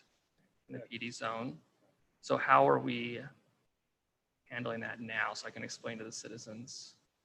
It's through the landscape. Okay. It's not a percentage. Right. It's specified area. Right now, yeah, it still says the curb, from the curb to the front setback line. Like I said, that could be from 20 to 30 feet. Now we've added a provision that says if they provide additional landscape elsewhere on the site, the council may narrow that down to 10 feet. But so it's really through the landscaping requirement. That's the, because otherwise, you know, the open space really wasn't clearly defined. Apparently in the past, they said, well, it was a parking lot. We said, no, parking lots aren't open space. But so I haven't seen a city that had a large open space requirement in a commercial development. So 30% does apply to the PDR, but it's not in the commercial or industrial or those. But there is the landscape requirement that has to be met. And we've added also that 5% for the interior parking lot if it's more than 30 spaces. Okay. Okay, yeah, that makes sense to me. So I will share that with them. That's all I have, Mayor. Thanks. You know, I don't think I have anything else. Dan? I'm all right. Danny? Anything else? I did. Just leave. Danny? It was noisy. Anything else you want to add? No, that's good. Okay, anybody got anything? Did you finish everything you wanted to talk about? Just one Devin? quick point, and actually, it's just a clarification on page 14 of the materials. This is finishing materials. Just a clarification that if a rear building faces a public street or residential zone, the rear side of a building shall be finished similarly. I think I'd like to make a clarification there that if we're talking about if the rear side of a building faces a public street, then the rear and side of that building will be finished similarly to the front of the building. So if it's okay with the council, I'd like to make that clarification for the next time that council looks at it. So, and then the last point is on the use table.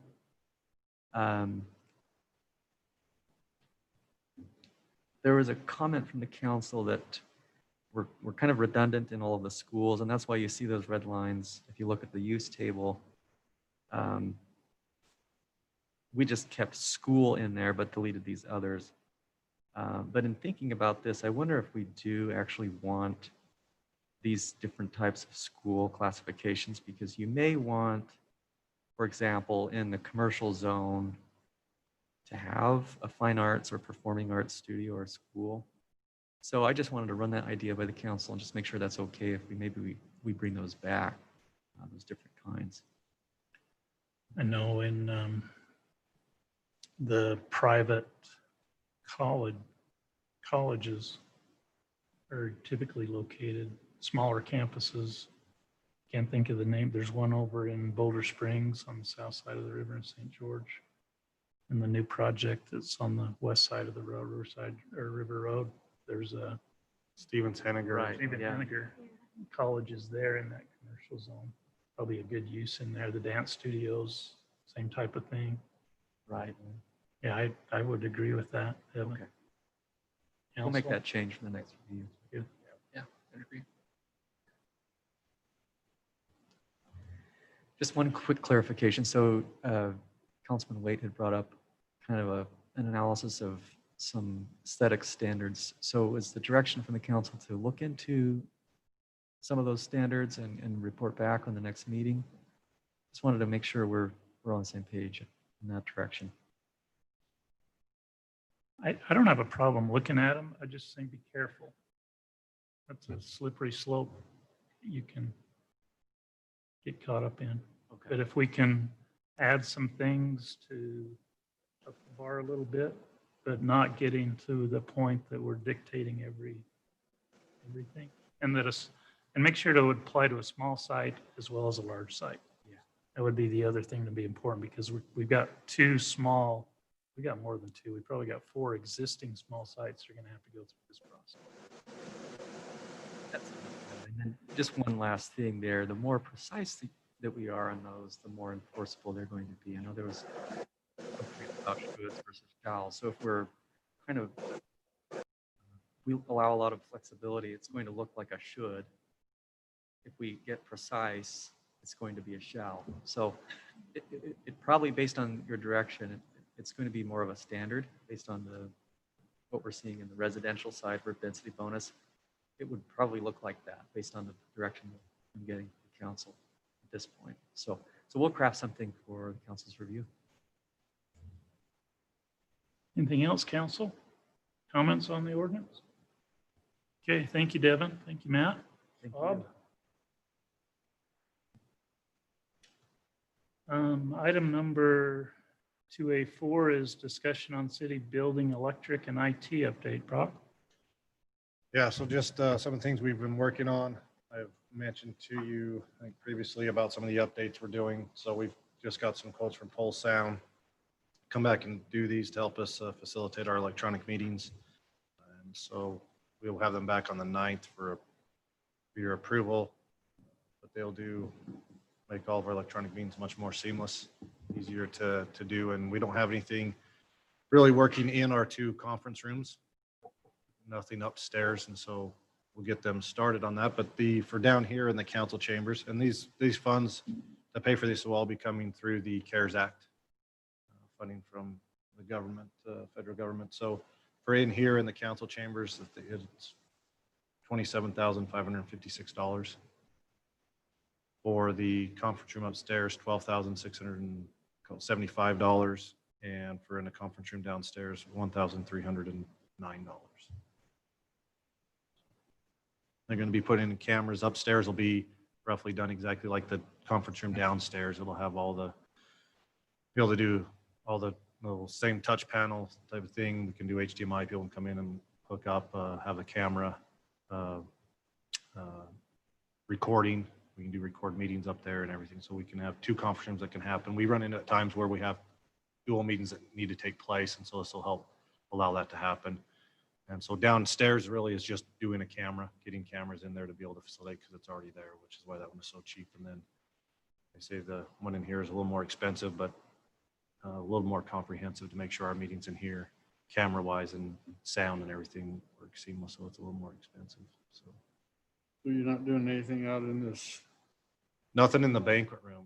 We haven't, if you guys would like us to look No, at I doing just- stuff out there, but we didn't do anything from there. We have the projector that's there. So we can hook up like we've done in the other ones, a laptop out there and we can show the meeting out there. But other than that, we didn't do any upgrade out in the banquet room. Have you already received the CARES funding? Yes, we received our first tranche, as they call it. So, With this, will the sound issues be fixed in the downstairs meeting room for doing meetings in there? Or is that a separate issue, or is that already fixed? I can't remember. you say the sound issues. Well, we had said that it's too hard for with the minutes, the way that microphones are set up in that room is too hard. No, because we're not changing anything that way, but we can have them look at that. The one thing that I'm interested to see what they've quoted to do in the upstairs conference room is actually a ceiling mic. It's off the table. So I'm interested to see how that works. Because one of the issues that you have with that table mic is any paper shuffling and things like that, Yeah. it picks up. So it may be something we look at doing down there.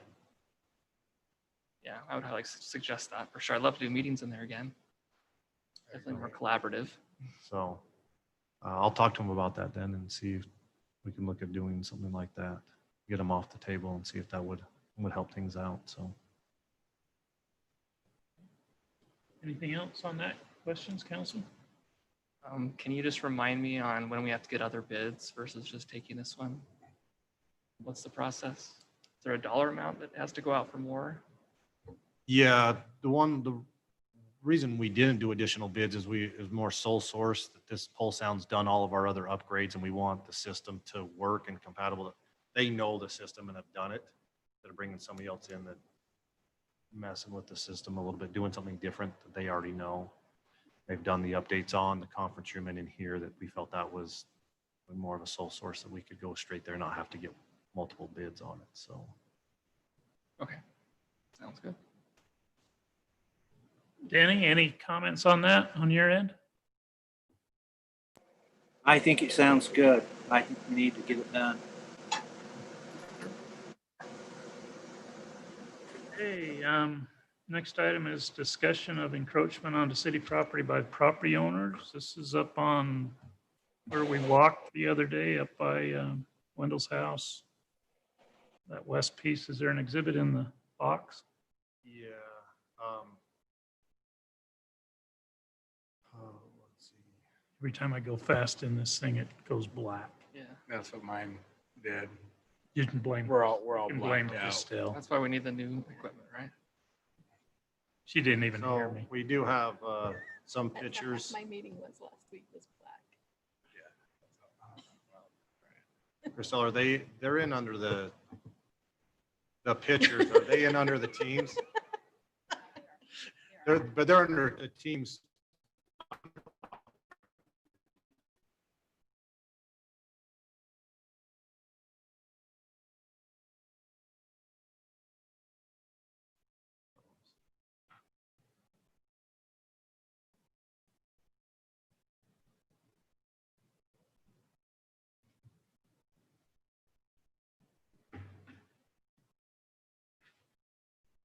Okay, so you guys can.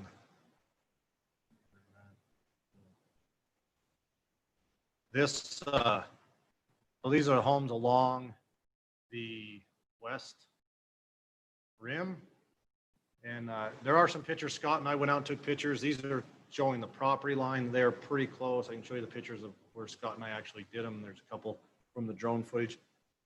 But the purple, see, this home is the last home before you get to, I guess, Wendell's old home there on, what's that street? Goobler.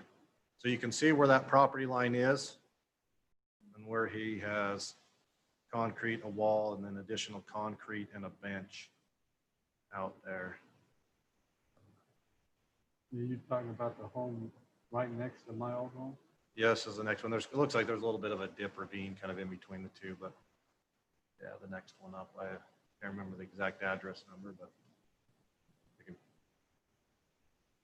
tell you. I got it. Sounds right. Yeah, 1631. So that gentleman has fairly extensive landscape and material there that has gone onto the city property. The next home to the north, according with the stakes, he's roughly right on. The next home to the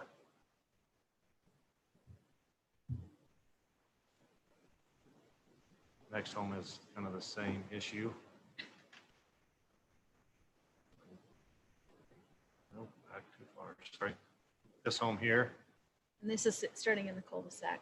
This one is in the Otherwise, cul-de-sac. cul-de-sac. You can see where they have, putting green, trampoline, a little bit out there onto the city property. And that one, that address is 3623. Is that Mark's home?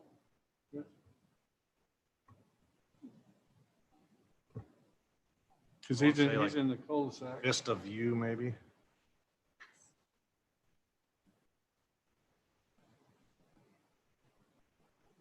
Got Mark Walder on the edge there, and then you should have, Can't remember if that's Vista View or Red Rock Circle, but that one, they are. It might be, that one might be the Red Rock Circle. So the home just to the north of that, their wall is right on. It comes here into this picture here. This one you can't see, but this home here has now, updated. They have playground, a walking path, and then they're building a wall. Kind of comes out and about. There's an additional picture that I'll be able to show that one. I think that's the fellow that talked to the mayor. That's the guy south Sanders. that we walked down there after the meeting. I think that's that one.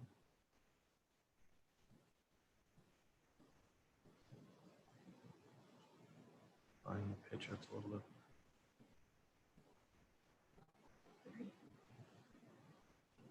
Down. You can see the stake is right here on the corner. There's a stake out here, and then it cuts across his property. You can see there's that stake there. And the other stake comes across and is sitting right there. So you've got this whole wall here. Is on the property. Up, down along there on his. The wall's actually in now? No, the wall's not. It's where the stake that it's at. It's been, Corey hasn't, I believe, allowed it to move forward since this discussion came up. So we've kind of put a hold on it before they continued any further. So This is what started, just the walls 2 or 3 feet outside the property line. Yeah, they called the building department for a fence inspection, and when I went out there, they had dug the footing, but they had no marks at all. I failed the footing, said, hey, you gotta get some surveyor out here to see that it's on your property. And from what our survey shows, it wasn't.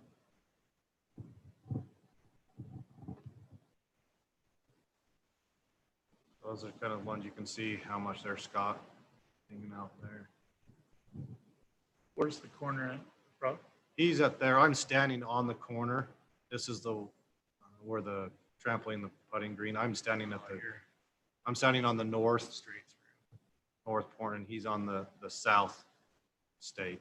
So everything to the right. Yep. The arrow is on city property. Yep. Jump on that tramp. Which is, you can see Got a here new in this, park. Yeah, free park. this is the same one. This was the very first home I showed you. That's the same thing that you can see where Scott's standing. That's stake is right where he's standing from where I'm at.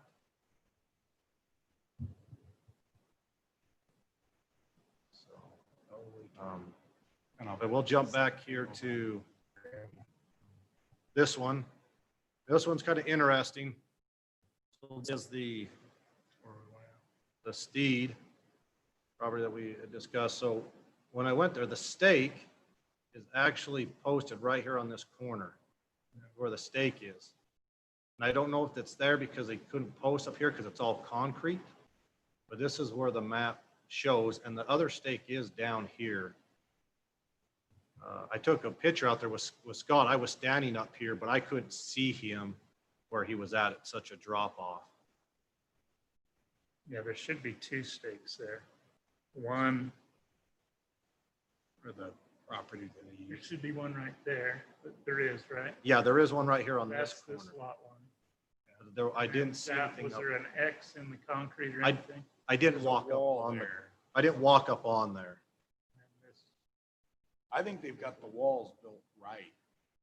They pretty much follow that jog right there, and they've got that was what I was looking at, going, holy cow, this is. So So, all of this is on city property here. The trampoline's in the right spot. You can keep the trampoline. Gonna have to lose his gate though. But how did they get their building permit if it's that far off? No, the house, they didn't do the that. house is just a 10-foot setback on the Landscaping back. that. Is the house 10 feet from that? Yeah, line, the house is right. It only requires a 10-foot rear setback. So and that's what it's got. And they picked up this house in the foreclosure, so it was built years ago Somebody else correctly. built the house. you can see where this is the corner where that picture would show that property coming roughly down along there through. But like I said, I didn't walk over there to see. I just saw this stake that was posted right there, and that's where I did take a picture from.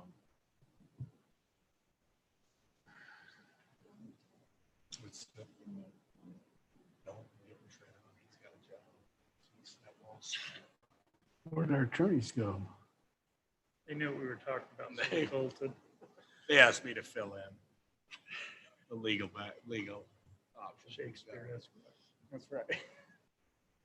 So What, did we look down Rimview to see if everything, down, did you go further west? so we kept, Scott hiked all the way around. We didn't find the last stake we saw. We actually, this point right here, if you can see, we didn't even find a stake right there. The only other stake we found is down here.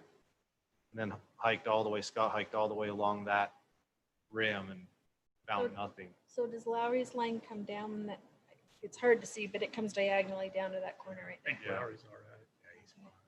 Got a So lot the MacArthur tennis court, do you think is on I would venture to say yes.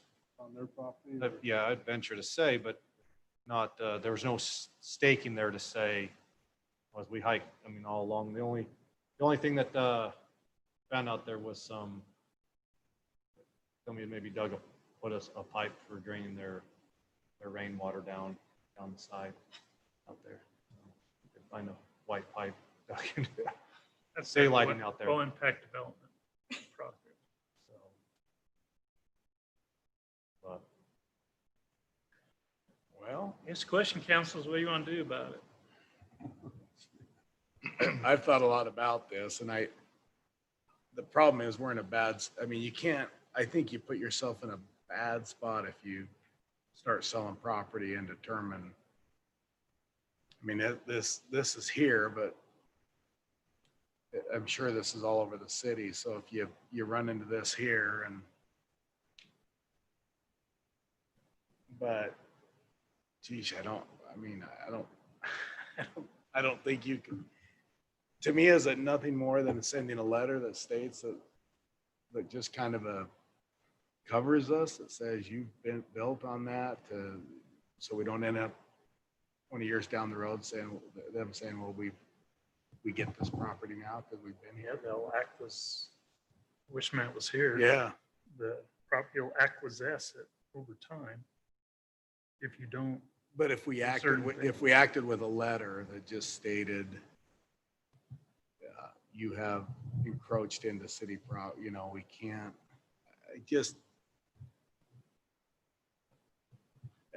where do you draw the line? You go, obviously, or do you go say, okay, you can buy it, but it's at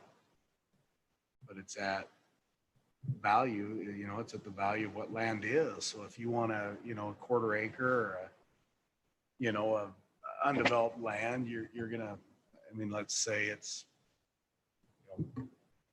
developable land right now is 100,000 an acre. Is that, do you base it off something like that or whatever the market is and set the precedent and force them to, okay, we'll buy that. I think though, in my opinion, those are the two options. Either you say you violated and we acknowledge that they violated, or they could buy it at market value. But then you're worried about getting water down on the hill there. exactly. That's the part that really bugs me, is that if we let them maintain the use on city property, are we an accessory to a potential failure that happens because of their use? Like he waters this area right here, that's city property that's getting water induced, and it results in a slippage of the house. Does our allowing the use to continue contribute to our liability for the house movement? And so that council knows, in the estates at Santa Clara, when that subdivision plat came through, we put on there a 30-foot no-build zone where some of these people have encroached to prevent this same thing the mayor's talking about, is the watering and the weight on the, so we've already restricted all those along the rim there, with Which the is note what- on the plat. Which is what you're seeing next door, is probably why you're seeing that buffer So- between the back property line and the development. So we haven't issued any permits for buildings or pools or things like that. The things you're seeing here are things that they're building on their own, like flat work that don't require a permit. When they actually approach the city and ask for a permit, then we go out there and say, hey, you can do that on our property, or it appears that you're on our property. Mayor, I think we might want to check with our general liability insurer and tell them exactly what we've got and ask them what they would suggest we do.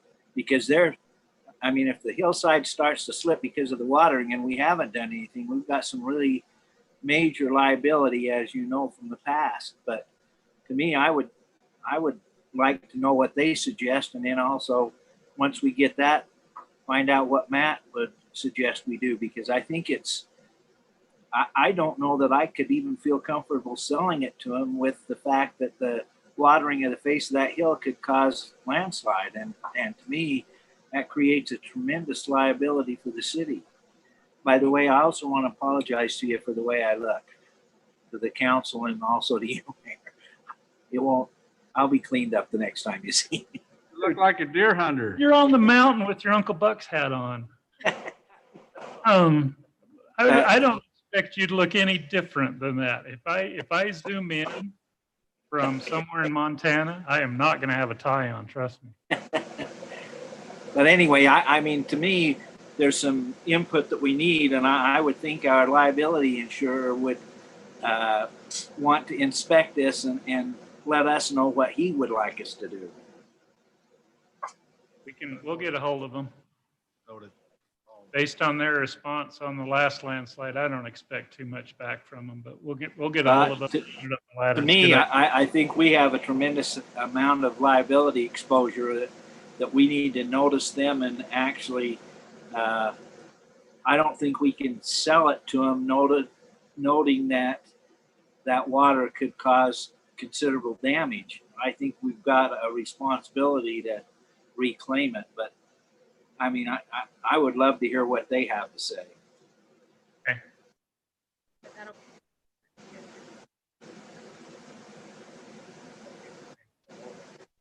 Luckily, there's not that one down there that has the other trampoline on it. First one, yeah, that one, that pool, is that a pool or is that a trampoline pit? Trampoline, they're actually digging a pool back in here now. Oh, As we glory. currently making the pool is being dug. Which, yeah, I mean, chances are the way I've seen things is we'll have to watch out for is they'll dig something to drain their pool. And They'll it'll just dump- daylight off the back. Yeah. Follow suit of how many. Have they got a permit on that pool? Where's the drain go? Thank you. Thanks, Danny. Mayor, I've got to go. Sorry. Have fun. Typically, they Thanks. don't drain on the pool design. Tell them we need to have the drain. We need to know where the drain's going. Red tag the pool until we know where the drain's going. And it can't go to the back. And it can't go in the sewer. In one direction. And it can't go in the storm drain now. And it shouldn't go in the So they've got to catch it in the garage. They've got to have a water truck. How many pools we got up there? I see one. There's one there. Mountains ways away. As we walked, I don't know that I saw any other pools. Yay. No, What's, I take that back. So hope I have a pool. There's but one. I can't figure out where you're at. The one in that top corner, was it a pool or a trampoline? It was a trampoline. There's one that might have had the pool right next door to this pool. These guys have a pool. Well, the crazy thing, Mayor, you know this, that clay, that water is just traveling along the clay anyway. It could be 100 homes up the road. Hits that clay level and just follows it to wherever. it could be on Crestview on the landslide here. The lots on Crestview, the groundwater gradient goes away from the slope. Cross your fingers, it's doing the same thing up here. Yeah, depending on where that clay is. It's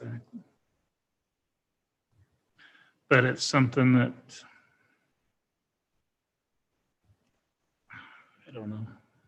To my knowledge, we haven't issued a permit in that 30-foot no build zone. And They've just landscaped in it. yeah, I would not be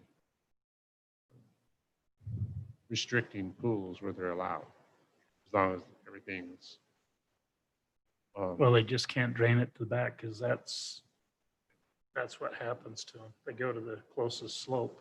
We may want to check this. Correct. This one right here that you can see, Corey, see where they're. And we probably have that on where there is a pool or even a lot that faces the slope. They're all draining something out on the slope, not taking it to the front. On almost all the city property, anything along Canyon View, Red Mountain here. But a lot of them, if they put the block wall up, that'll do a lot to help with it. But like that, I worry about that lot north of the basketball court. Is that graded area in grass now? Yeah, that area right there, is that all grass?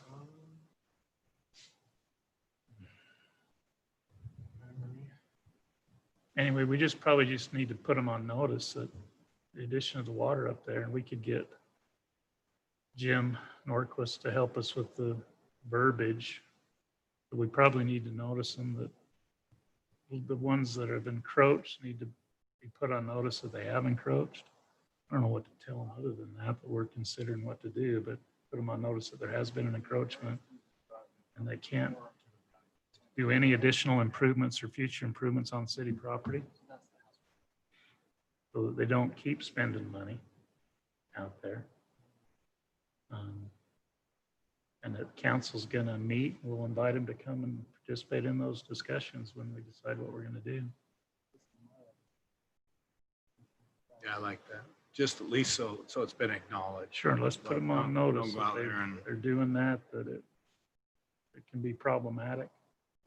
The city's looking at the issue right now. We'll probably schedule a meeting with them. Are you doing individual geotechs on that or the subdivision geotech holding? We do, if we issue a pool permit, we do a geotech on each pool. Gather up all your geotech reports for that whole reach, whatever you've got, gather them up. can I ask on that? That actually came up to me the other day, why we require an individual geotech for a pool. Just like we do for a house when they do. But I mean, why wouldn't the house geotech serve? For It can if the house geotech covers pools. But The house geotech provides recommendation for building foundations, but it doesn't, typically it doesn't address pools. If the geotech addresses pools, they don't need a separate.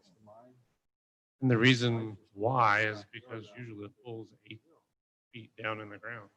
And we have that clay that modulates throughout the heights. So if you're gonna put an in-ground pool, we don't want that thing popping back out of the ground. So the foundation recommendation in the geotech will provide a separation of the clay. If that pool can be built and maintain that separation, they're fine. So typically that separation, when they do a pool, they decrease it over time. So is that a blank? And Gave me a good piece of property for building. is that, Nort called and asked me that same question. well, that's where that's why we were just talking about it. Because I mean, we build pools all over St. George. If So is this specific to the heights where we have clay or on the hills, or? Is I would do it across the anywhere city? across the city. So the question is, if you don't have it specific for that, then you're requiring a borehole. You don't require a bore, you require the letter from the geotech to address the pool. If he can write the letter without a boring, you may not have to do field testing. But he'll have to give you recommendations for that pool. We started doing that years ago and we had a pool pop out of the ground. And they were looking at the city, why, who's gonna pay for this? Well, it wasn't gonna be the city. If their house geotech covers pools, they don't need to do a separate one. Most of them don't. That's when you just brought that up, I thought, oh, I'm gonna ask. 'Cause we literally 2 days ago, we're having this. It was Nort that asked the Yeah, question. he's asked me and I've told him, I said, if your geotech covers your pool, you're set. Is there an additional cost? I'm assuming. If for the geotech doesn't cover the pool when they do the house and they come back and have the pool on, typically that won't cover the pool because the pool wasn't included in the scope. Geotech's only gonna give you recommendations for what you're paying for. You won't give you It's probably like $500 yeah, it's to add it. And then typically. but it'd if be you a did wet- have to do a borehole, you could add another $1,500 on that. Would it be So less, you could be a couple $1,000 just to, if you had to go drill something. is it less expensive if they include it with the geotech for the home up front? Oh, yeah. Well, I'm sure it would be, yeah. So do we give that recommendation to homeowners when they come in for a building permit to say, hey, if you are considering a pool, have this included in your geotech report? We haven't done that, no. We could blanket it in, like, we could go to the standards and say geotechnical reports will consider pools. Then everybody in town would pay for it, the additional cost, regardless if you put in a pool or not. I'm just thinking as a homeowner, if I come to get a permit, I wouldn't even know to ask for that. Yeah, if I was and they considering a don't. pool. And that would So be the maybe thing. that's I think something that we The could pool do. guys should. the pool guys should, but not your, when you're pulling a permit, when you're pulling a permit on the house, your pool's a separate permit. Sure. But the And pool guy so- gives the bid to the homeowner Yeah. to build the pool. The pool guy knows he needs a geotech recommendation to build the pool. He builds it into the pool cost that he gives to the homeowner. Absolutely. But I think what Lena's saying is if they know that up front, hey, just, if you are going to build a pool, just have your geotech included in there. So you're done. So you're not going through the process of another letter, I'm just thinking it might be nice for a homeowner to know that up front. Because if let's say I decided to build a new home, but I'm not planning to put a pool in for 5 years from now, I could go to my geotech guy and say, okay, I need you to include a pool geotech in this as well, because I'm going to put a pool in. We could probably put that in some wording on the permit packet with the Yeah. likelihood A of checklist or homeowners. something. Just to advise add up somebody to make them and aware. saying, It's just Be the, okay, here we are, Santa Clara charging me the most for my building not, this is what we get told. Right. And then I've got to provide all these additional costs for letters and got to survey how far I'm above the river. We wouldn't require any of that stuff if the contractor hadn't short-sighted us before and we lost Yeah. the pool in the house. No, it's just, again, it's because other cities aren't requiring it. So that's where you're getting it. Not to say that's right or wrong, but Must be nice to advise them up front. If it saves them some cost. We've already got the disclaimer, the soils disclaimer on every permit. I was gonna say, you sign a That should be the- acknowledgement right up That front. should be the first glaring thing is, you making me sign this geologic hazard statement. What? Because you don't geologic hazards. So Mayor, back on this, I do agree that we need to, at least from my side, from my opinion, just let the residents know they're on city property.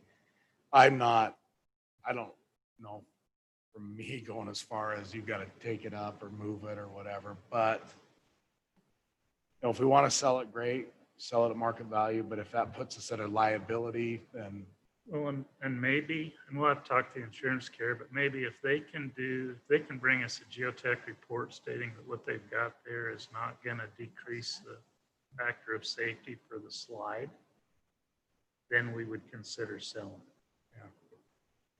and maybe that's what it is. They have to assume the liability of everything, and we have to know, we have to put a insurance policy between us and a future dam. So we'll get them to pay an engineer to study the condition and say it's going to be okay. And if that happens, we'll sell them the property. But this, you don't do this in this letter. This is something we still got to talk about. but are you talking about a slope analysis study? I'm talking about a study that would look at the additional watering and tell me what the effect's going to be long-term. And if it comes back and says, hey, this watering's not going to have any impact on this slope because of this and that and those, then I say, okay, fine, put that in the file, we'll sell them the piece. Because we've got that study in the file that justified the sale. That or tear it up and take it back to the native condition. And So far, the ones that have went down that road to get a slope analysis study. well, they're it killer factors- expensive. Yeah, they're expensive and they usually don't meet the qualifications. The risk factor is too high. Yeah, the geotechs won't write those letters. I was gonna say, I can't imagine any geotech saying, oh, the water's It's not a $500 letter. fine. Yeah. Cost the city 90 grand to look at the one for Truman Drive.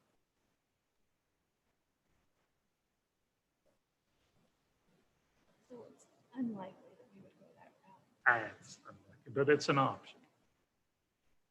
But I don't think, probably not too real. More than likely we'll require material.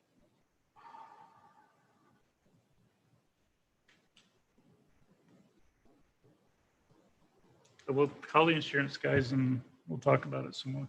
Send the letter now, making sure they know what to do. Let's get the acknowledgement out there. Don't do anything else. For your own protection. Okay. The item everybody stuck around for, staff reports. Who wants to go first? What, was this for something, was this just? Oh, well, I'm assuming that's part of your report. It is. Corey's. Oh, okay, That's sorry. Corey's staff I'm like, report. He wrote it. Did I miss something? When my screen went blank, I lost the agenda, so. Okay, Christelle, you want to go first?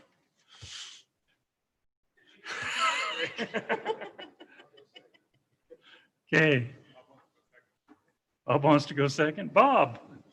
You want to go second? Any report?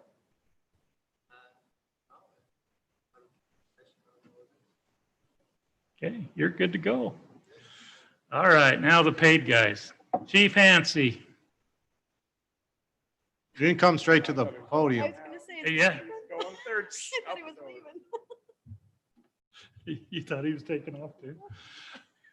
Just an update, our wildland crews are both going to time out tonight. So that means they'll be traveling back into town tomorrow. We had 2 crews out, 2 apparatus. Tyrell was with the water tender and a crew member, and they actually extended. So they've been out for 21 days away from home.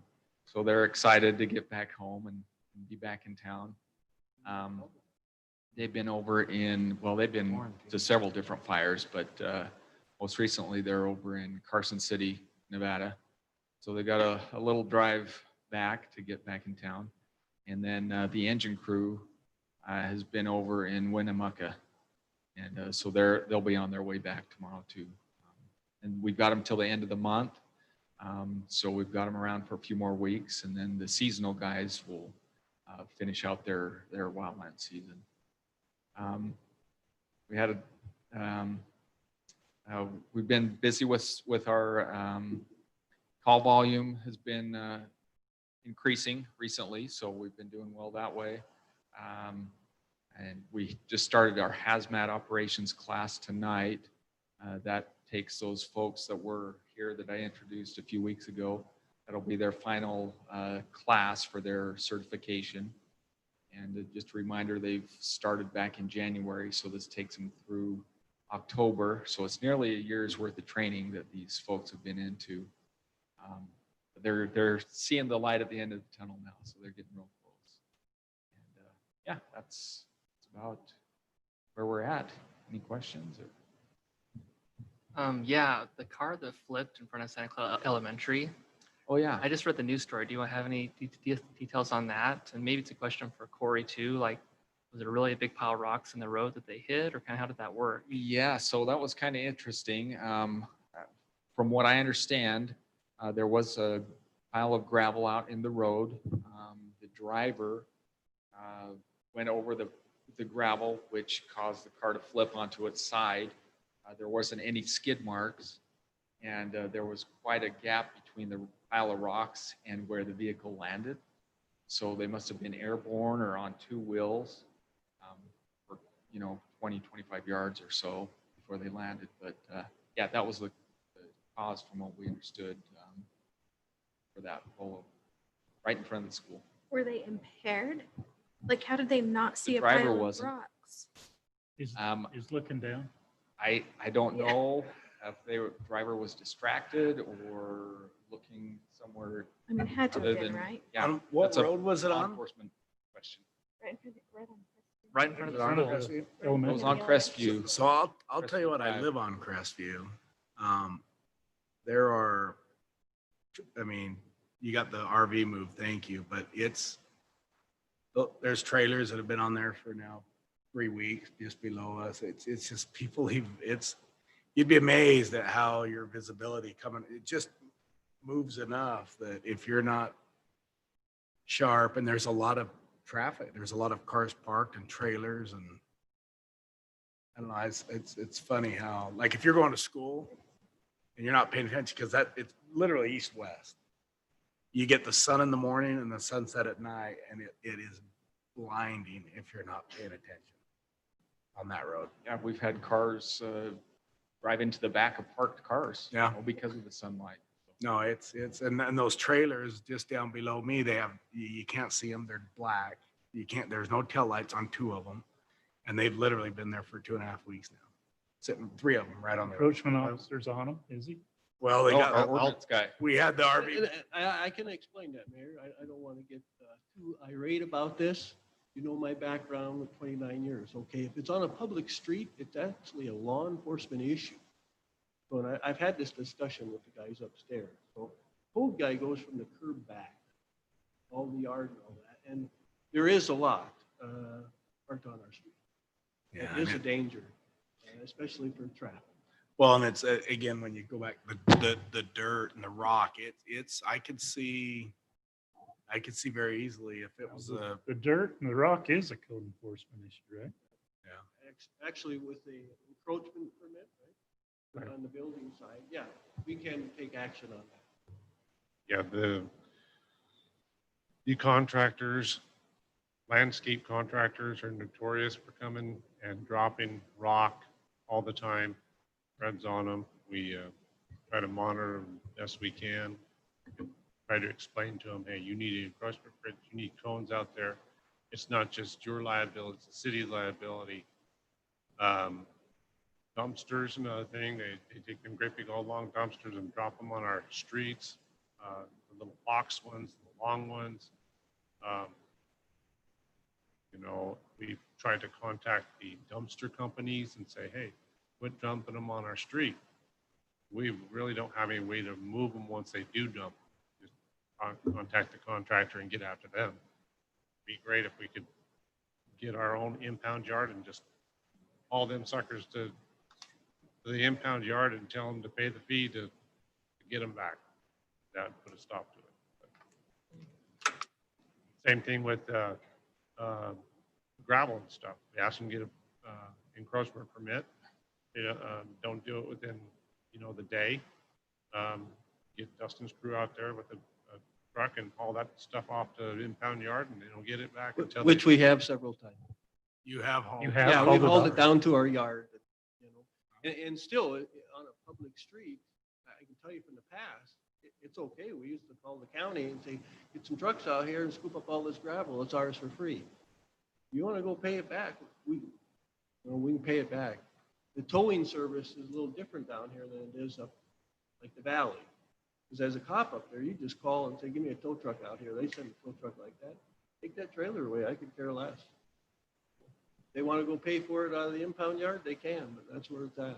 So we don't have an impound yard down here? I don't know what exactly, how they have it set up with St. George. There's not like a rotation wrecker service. There's a rotation wrecker service, and it just went one by one. And then if it was a state impound, like is mandated, should we say for a DUI, it's got to go to a secure lot. And I don't know if there's actually some state mandated ones. There's secure lots down here. They do call tow trucks and use them. I would think that there's an inspector that comes down with the state. Yeah, I mean, there's a lot of them, and I understand what Mr. Shakespeare's saying. Whoever roads are pretty. Let's get Chris, I wish Christo was here because that picture of the car on his side with Santa Clara Elementary sign behind it in the newsletter with a notice When was the accident? this past week. Yeah, it was St. George News story. When I was coming to this meeting last week, I was driving by the elementary school and one lane was blocked with landscaping trucks and material on the one side. So it was down to one lane. This is last Wednesday. And so we had to wait for a car coming this way so I could go that way. Was it a new home that's being built New on home being built on the rim right there side? across from the elementary. And I think there's, like I said, Corey, that you can come in and get an encroachment permit, and there's ways to go about it, because from the building side, you're trying to, especially when you're filled in on both sides, but there's ways around it. But it does, I was thinking that is just, okay, how do you politely go let the neighbor know that, look, you got to move your trailers off the road. You can't see them at night. Somebody bike is already hit. So you just don't see them. They're black. There's been several we had, that I went and talked to that because That of the picture trailers right being there black and the in the neighbors are just newsletter worried kids are going to run into it. with on the little bicycles. story. Yeah, that's what I was saying. Just run right into it. That picture. That picture. With Santa Clara Elementary right behind the car. Great picture. It's a good angle. If they'd had the jaws of life out, it would be better.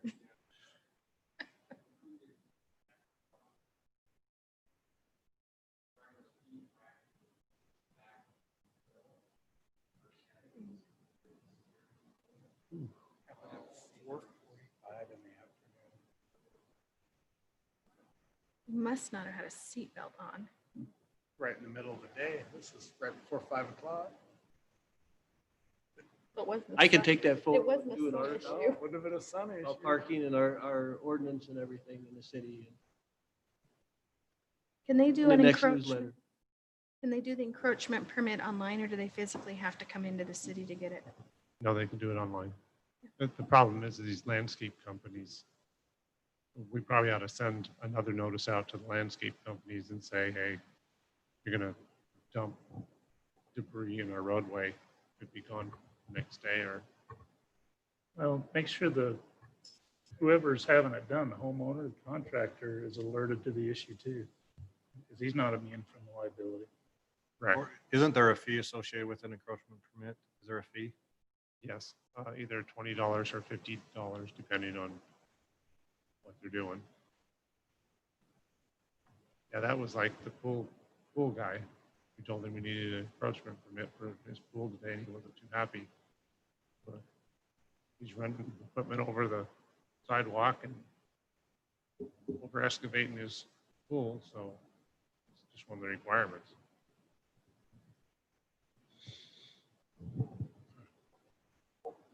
Any other, whose turn was it? That's still Chief. Anything else for Chief? Anything else? Thanks, Chief. Brad? That's kind of hard to follow, but I want to show you some of the banners that we got are up on the streetscape right now. Maybe Randy can help you model those a little bit. Yeah. Scott can too. Terrell brought. I'll go ahead and do that. It's a Vanna White moment. Stand it Come up. on, Wanna hold see them it. and show them. So we've got Like a cow. 10 different designs that we're putting up. Look at the cows coming out. So the cows are for Swiss days. So we're going to do those during Swiss days, and then we'll switch them out. And these were about $3,600, $60 a piece, but they'll last for a lot of years. So we still have wrap tax money to buy some more. So what we want to do is rotate them out seasonally. Yeah, it's a lot of bull. That might cause some accidents. People stopping to look at that one on the street. They need to say eat more chicken and Somebody will probably tack that on there for you. So these will all be up tomorrow That's a afternoon. The great- Swiss flags are up right now. Has there been any wooden cows go up yet? No, we're going to start putting up some that we had from last year. We're going to start putting those up next week. By the way, I bought one that they have in the hallway. Can you help me put it in my truck on the So I wanted to talk about tournaments a little bit. We've got a lot of tournaments coming, and they're coming from all over to come to here to play. We've got a tournament coming this weekend from California. It's Baseball Forever, and they're playing the 3 days, Saturday, Sunday, Monday, and they'll be at Spence Gun Little League North and the 4 fields at Goobler. And most of the teams, I looked at where the teams were from, they're from Nevada and California, none from Utah. And we have a senior tournament coming in September. It'll be 2 3-day series. It's normally in Vegas, but Vegas is closed so that they're coming here. Pretty much we have tournaments every weekend until we overseed on the 28th of September, and then we'll be closed to about the 3rd week in October, and then it starts up again all the way till December 4th, pretty much every weekend. So I want you to be aware of that. I got a call from Greater Zions the other day, and they want availability for fields, and they want to bring in teams from Pennsylvania to come in and play. And I haven't okayed it yet, but I just put in that grant, so I told them the dates we had available. So these tournaments, are they in St. George and Hurricane and Washington as well, or? Actually, every field is just about booked because we have actually multiple tournaments. Like if we have a girls fast pitch up at Goobler, like St. George is doing on September 25th, the baseball people want the Little League and Spence Gun fields. So yeah, a lot of those are We're gonna St. have George. People in the Washington County area, all over Washington County. Right. Yeah, Right. Greater Zion the Tourism Bureau has been recruiting them from what I understand. Right. They're calling us wanting fields to bring in people from out of state. I just wanted you to be aware of that. They're trying to fill the void of the no marathon, no senior games. Visitation at Zion is down. Yeah, no foreign travelers. So they're trying to fill that void, trying to supplement the businesses and the tourism dollars. Yeah. I received an email this afternoon. I haven't had a chance to speak with Brad, but it was from Glenn Messick. He says he was with the AFA National Softball Tournament that was Right. here last week. And he says, his email said, after putting together a very successful nationals for fast pitch softball in Southern Utah this past week, I'd love to make this area a hub for our organization. I'd love to work with you and grow a partnership between AFA, fast pitch, and the fine city of Santa Clara. So this is one of the things that we are putting on these tournaments that people are then seeing, and they will, great tournaments that are happening here to come back. And so, and I think the families, we went, my family went up to, we have our summer membership up to Las Palmas up there, and we went up there, and that place was, I mean, they were jam packed up there with tournaments, just having a great time. So hopefully people will continue to come back. So. Are they submitting COVID plans? Yeah, that's the first thing we asked for. We said, don't even talk to us about fields unless you have a COVID plan that's based on the governor's guidelines. So they have their own plan, but we make them go ahead and do one, you know, that's in the format of the governor's guidelines. And we review that, you know, first thing. And I've gone up to the tournaments, and I don't go up there every day, but I go up there and I do walkthroughs and things like that. Like Saturday morning, I'll be walking the fields, you know, taking pictures and things like that and make sure they're doing it. The group that's playing this weekend, they've been really responsible. The senior tournament we had a couple weeks ago, they were really responsible. Some people not quite doing their social distancing because of the shade, you know, under the pavilion at Googler and things like that. But this weekend is supposed to be 109 on Saturday and Sunday. It's unheard of to have baseball tournaments in that kind of weather. I mean, normally we don't have anything till the end of September, and we usually finish up around the end of May. But it's going, you know, since we opened it up all summer. Did you say your fields are down like a month for overseed, or? We're gonna, the last tournament's on the, I think the Sunday, and then on the, I don't have a calendar, but I think September 28th, we're gonna start grooming and cleaning up the field and get it ready for seed. It takes about a week to overseed, and then we need 2 to 3 weeks to get the grass established. And we put it off. Normally we do it right now, this time of year. It seems like losing all of October, but I guess. See, the senior games were canceled, and then we had all these people coming in wanting to do the senior tournament and other tournaments, so we pushed it back till October, which was open because nothing was scheduled, so we're going to do it then. So then we closed it for that period, but people want it the whole time. I mean, if I didn't have to overseed, it'd be every weekend till December 4th through December 4th, except Thanksgiving. Yeah, pretty wild. With that note, the application for the tourism grant for the parking lots has been submitted. I got the response on that today. I think the total of the project was about 650,000. And I worked with Jack, and he gave me some estimates on what his guys could do if, you know, if they did the pavement and different things like that. So we were able to work the match down to where it's like 50-50 match. So we're asking from the county just a little over $300,000 for the project. And we added scoreboards, we added new backstops, we added the retaining wall, we added a small storage building. Brock had me added on the end. We added engineering. So all of those things are in there.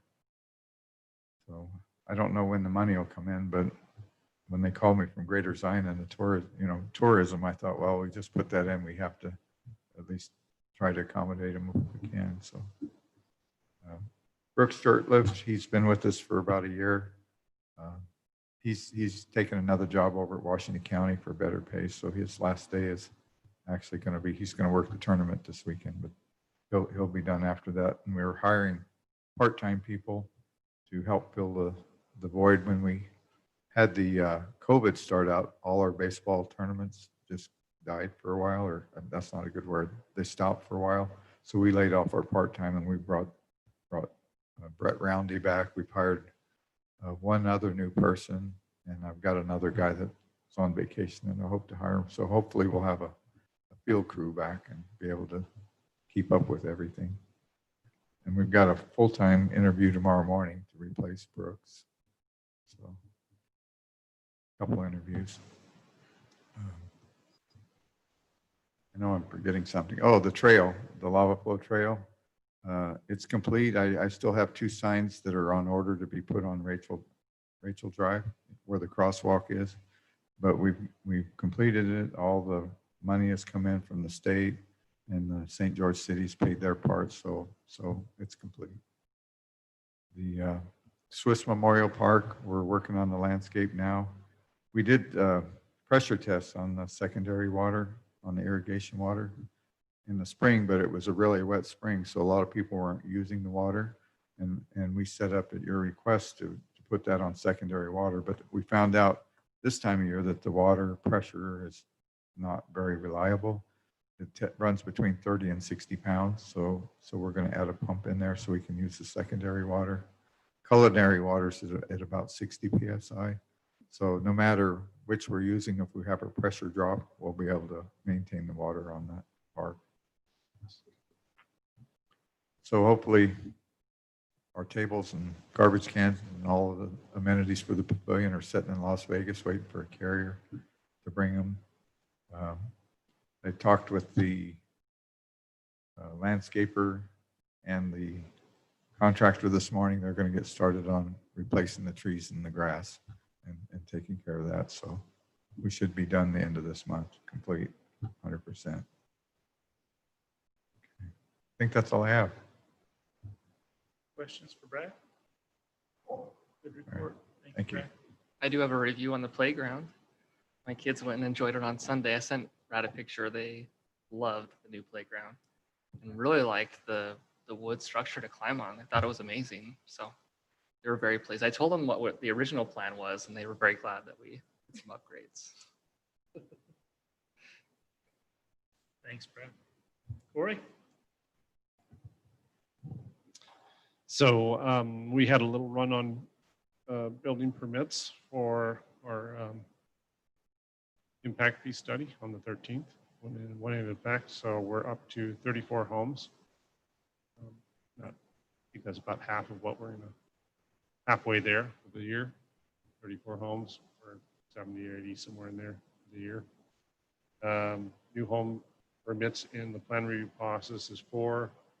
11 other various permits. 1 solar permit. There's been 221 active building permits. We've done 295 stormwater and building permits in the last 30 days, inspections in the last 30 days. The Hills at Santa Clara Phase 3 has recorded. They went the long route and bonded for 1.3 million or to get it recorded prior to the subdivision installing improvements. So I talked to Randy earlier today and said, you know, just because they recorded that those owners can buy those lots doesn't mean that I can issue a permit until the fire protection's in there. So just we'll have to, guys get calls that the mean building official won't issue his permit. That's the reason why. Public hearing, planning commission, we're going to have public hearing. More than just Randy, it's all weather accesses too. And if they've got the streets tore up, putting utilities in, they don't have all weather access. Correct. So have them call me if they got a problem with it. Okay. Public hearing to amend the PD zone development residential zone for Black Desert Golf Course. Going to planning commission.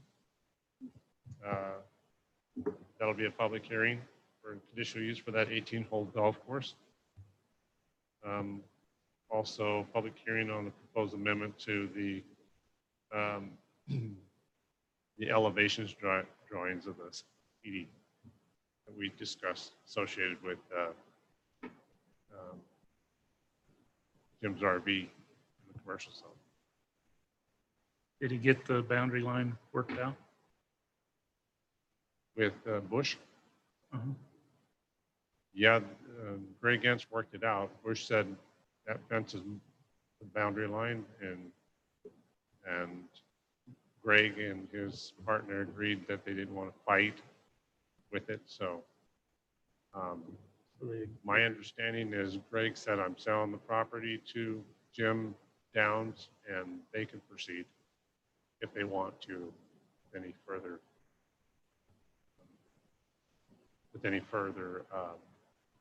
So they haven't resolved the issue, they just transferred it to Jim? yeah, the next process for Jim and Doug would be to come to the city for conditional use permit to use that as a parking lot. That's what they so desire because it's not a permitted use in the commercial zone. I haven't heard back from Doug and those guys since Greg quit pursuing it. I talked to Brock a little bit about those guys getting access to the mailbox. Yeah, so you should do that regardless if they pursue property or not.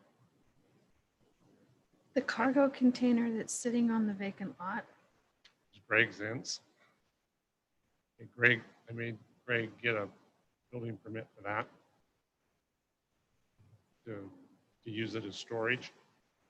so it is permitted, it's okay to be there? Yeah, it's permitted. I think I gave him up to maybe 60 to 90 days. It's probably past that. So they'll either have to ask for extension or remove it. It was only there to store stuff to build the main building. You can have him, I'll look into it and have it removed.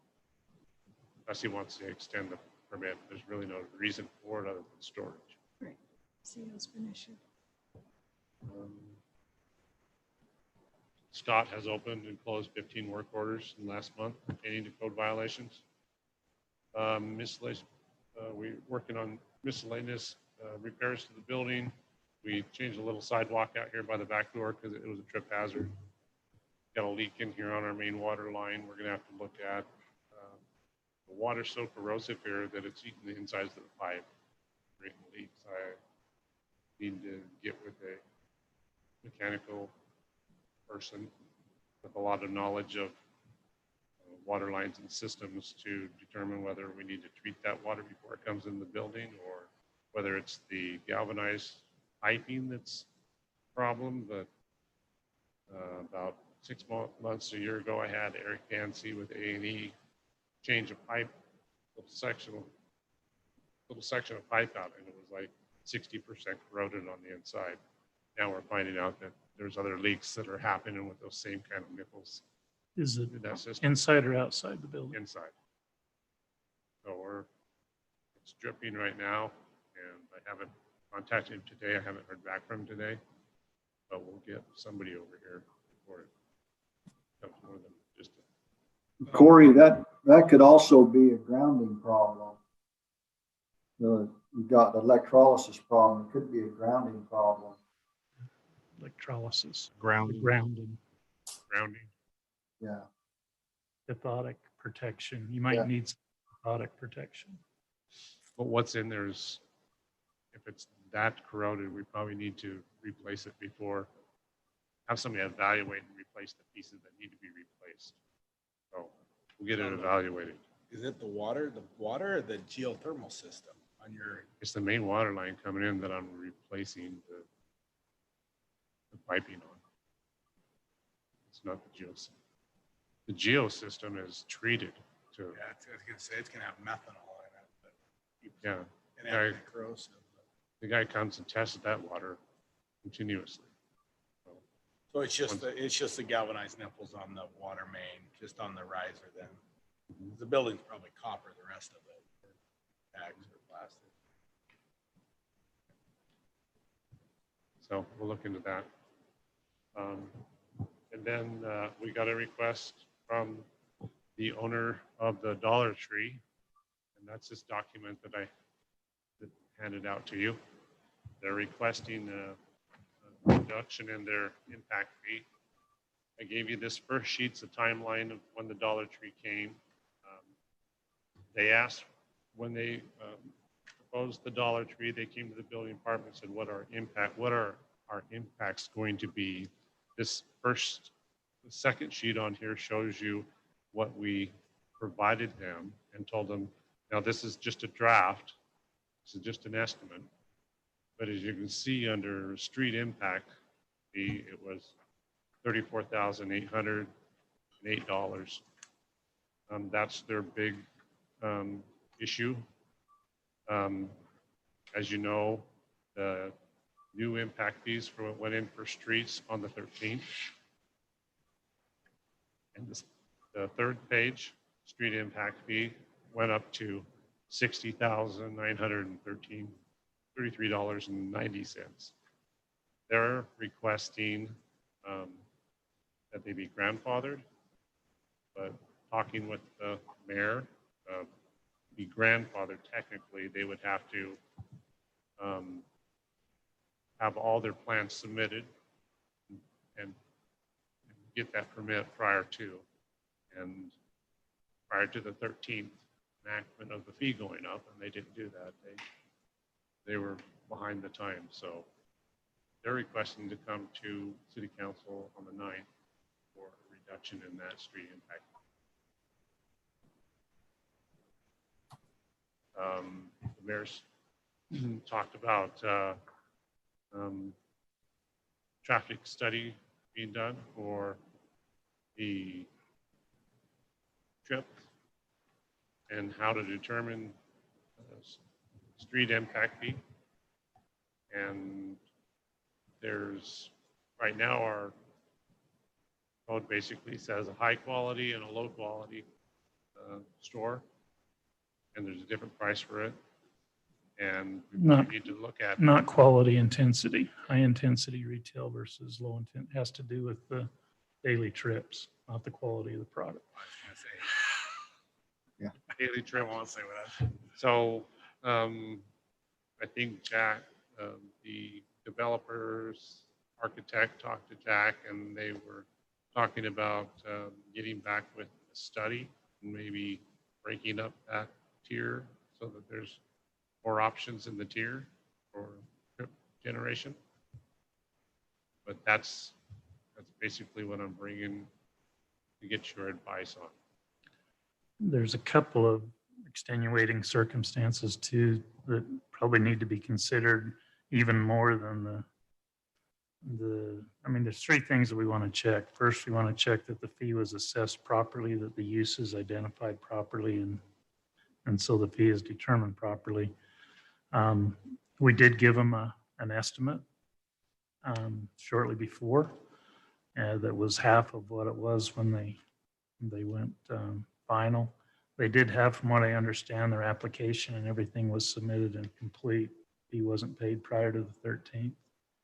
That does also give them a little bit of standing. Probably the biggest concern, and it's no one's error, but Selena made a bunch of phone calls letting builders know that the fees were going to increase on the 13th.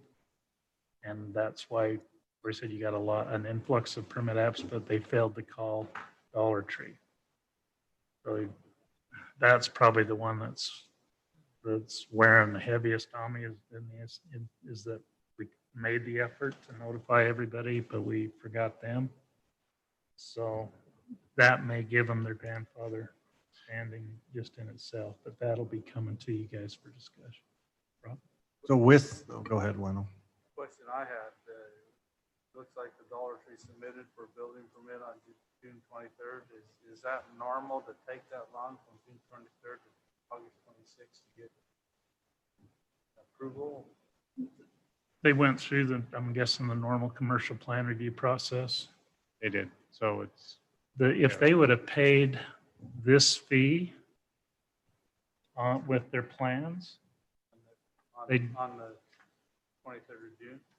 they would be guaranteed the grandfather. They never paid any fee yet, right? Correct.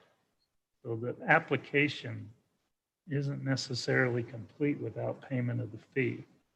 So if they'd have wrote a check for this $62,000 and put it in with their application and then paid the difference when they came to actually take the permit, that would vest that application for me, but you can't vest the application without paying a fee. They have any idea that we were increasing the fees? That's as Selena didn't call them, so that they probably didn't, unless they were doing public hearing, paying attention. Well, Yeah, they're from let out of me, town. let me clarify. The street impact fee actually went down. So being grandfathered, the previous impact fee was 7,514 for the intensive retail, and it went down to 6,161. So So where is the estimate just off by a whole bunch? I don't know. Let me tell you, can you hear me? Yeah, go ahead, Jack. Well, when they asked for an estimate, and I'm not even sure, at that time, we actually knew the square footage of the building. Hey, Jack, take us Yeah. off. Speaker. Take us off speaker. You're getting a whole bunch of echo. Okay. Can you That's hear better. me now? Yes, Is that better? much better. Thank you. Can you hear me now? Yes. Yes. Okay. Like I said, it was a draft, and I don't know for sure that we even had the correct footage. And on the other fees, I'm not sure we knew exactly what size of water line, as far as ERUs, that they were going to have in that unit.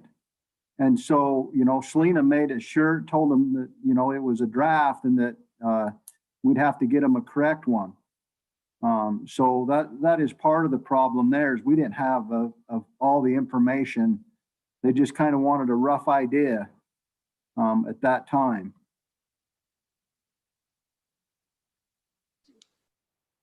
I mean, it's dated February, but when they come in, Corey, when they come in on the 23rd of June to make their application, we provide them, I mean, is this what they get provided on the 23rd of June? So usually we don't even give them the impact fees until through the plan review process.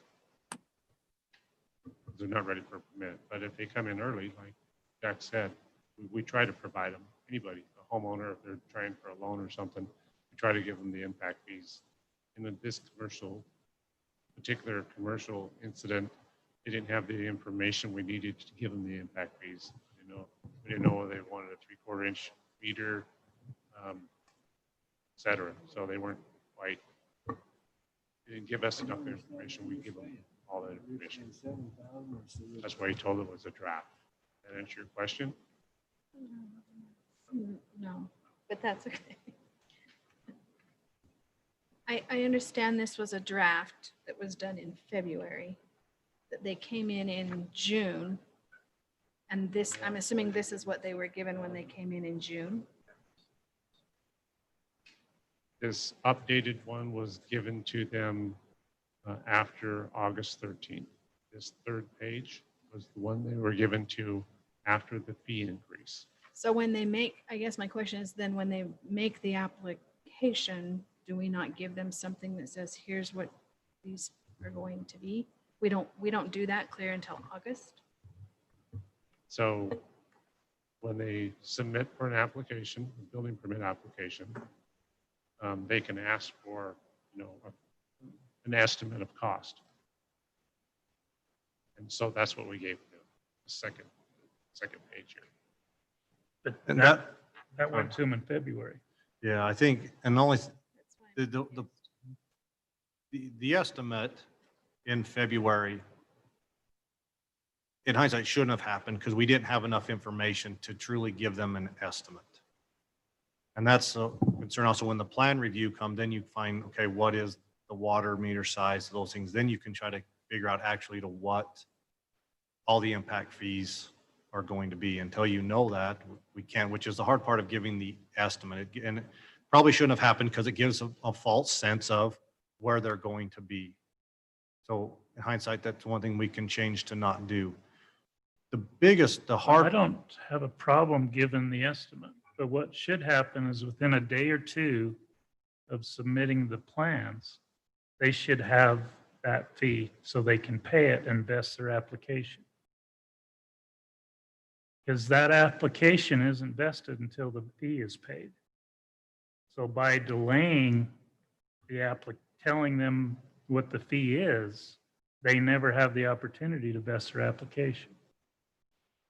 And I can't speak to all, I know we don't do the plan review, so I don't know the timing of when we find out all the information in that plan review to what, and I don't know plan reviews. If Corey can look at those to find out what is the water meter size, what is the electrical, everything that, so we could give them a better estimate, because it gets sent, as I believe said, went off to WC3. If Corey can pick that information off of the commercial ones before they leave.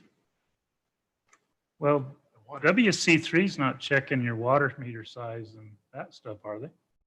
They're doing No. the structural review. Yeah, they did the shell and then they did TI.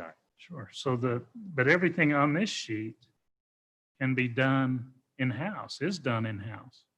Yeah, we had plans we have the same plans WC3 has. So the day they submit that application, you can calculate what this is and get pretty close.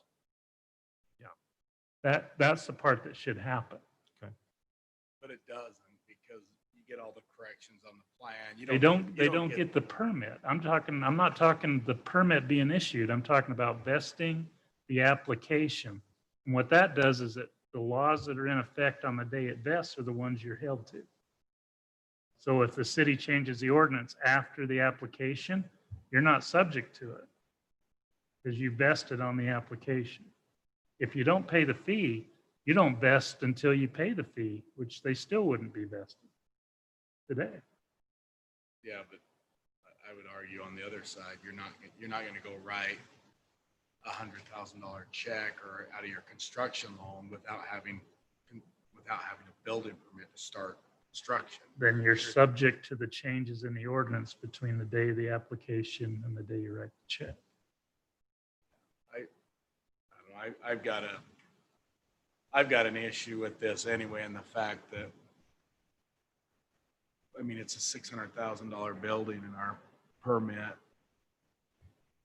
Where I understand the trips and the road and all of it, but I also understand these are the only businesses that are generating tax revenue to our city. And our transportation impact fee needs to be revisited. That was my only concern in the thing, is literally this is an under 10,000 square foot building that, I mean, I don't know what our sales tax revenues are coming in at right now, but I know they're significant. That we're begging for it in our general plan for businesses like this, and then we just hit them for. And this is again, this is our one across the road, means it's going to be $250,000 impact fee if you're basing it off square footage. And that's where the use comes into play, because the lower intensity use, I think, is what the hardware store was.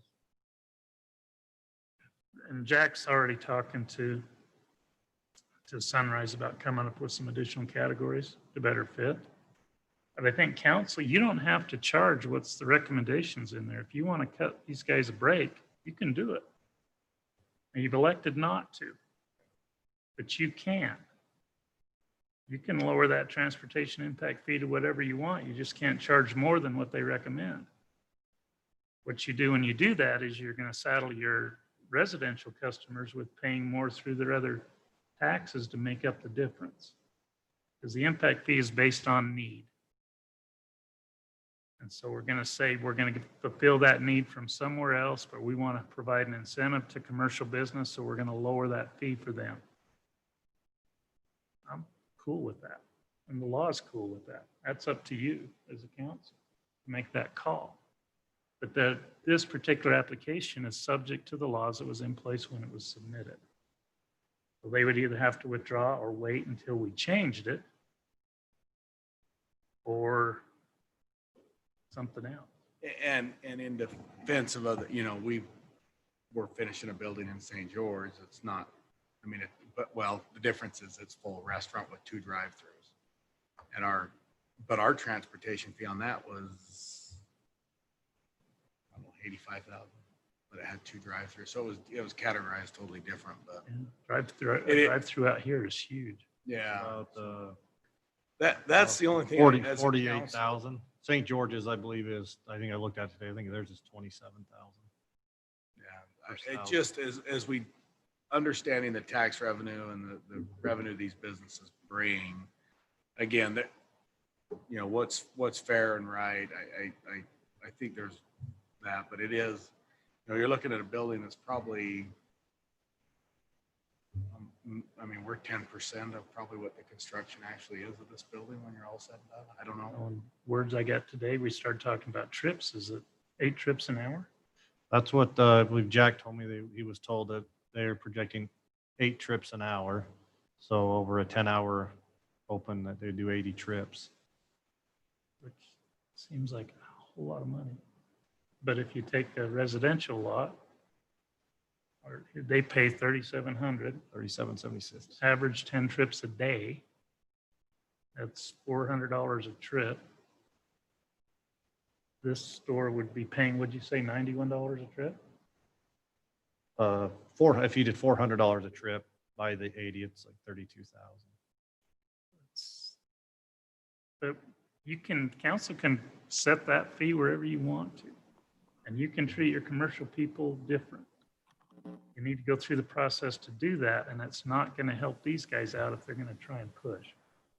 And I think their argument probably is the most valid is the fact that, hey, a phone call, we would have came in. And again, I'm looking through their water didn't change. It's really the two big, it's really the street. Yeah, The street, and then there's other stuff. I don't know why we didn't have a building fee on there. I mean, that's zero.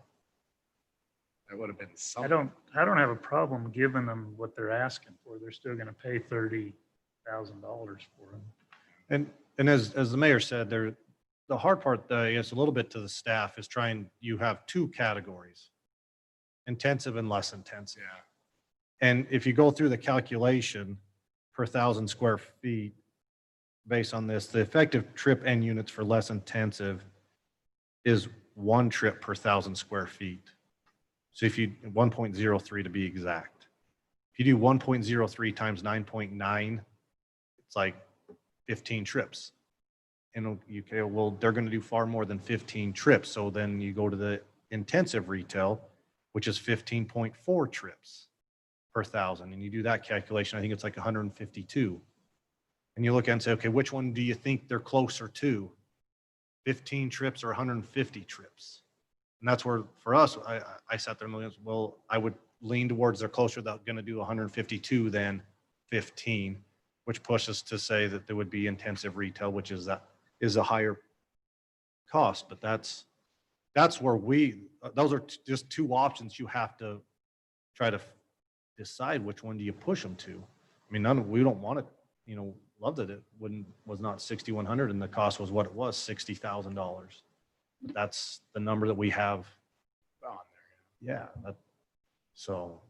But if you did, I mentioned to the mayor, if there's something in the middle of a medium intensive or something that fit would be great, or just the numbers are different. Or you look at an average trips an hour. So, which they can provide. They could provide a study that says, here's what we really truly project. I don't know if Jack's still on it. Where that the 8 trips came, but that's what he referenced to me today.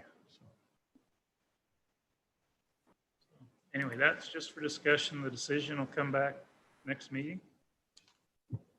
So it was for discussion. Do you want that on the 9th? Do you want me to let the owner know that he can come on the 9th and ask for a reduction? Or It has to come to council. I believe so, to change what the impact fee is supposed to be. Well,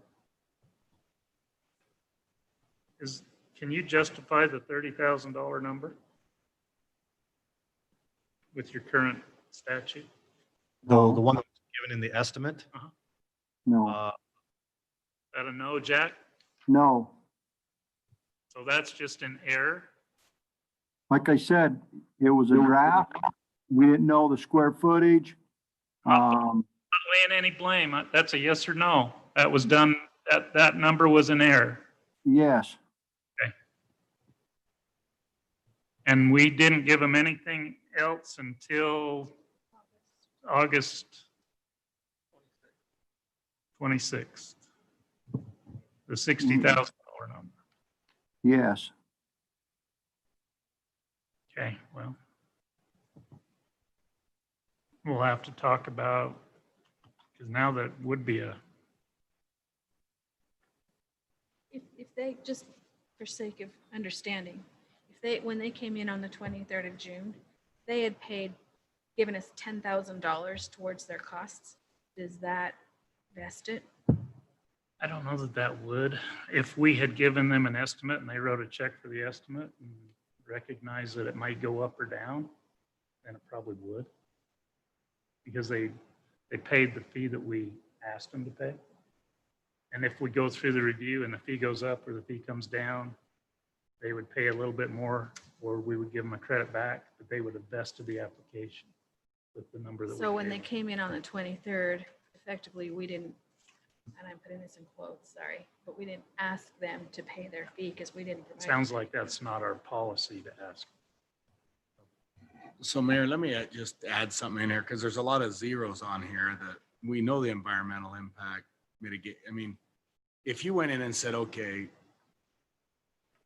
maybe the 34 is fine, but we're going to add in our 4,600 building fee. We've got to have the mitigation fees. We've got to have, and pretty soon that 62 goes to 70 with those fees that are zeroed out there. Again, and I know the numbers on there. That the street one's the one that always just makes me nervous on commercial, because it's the one that comes back just. I mean, I remember when Red Robin over in Washington came in. Their initial impact fee was over $300,000,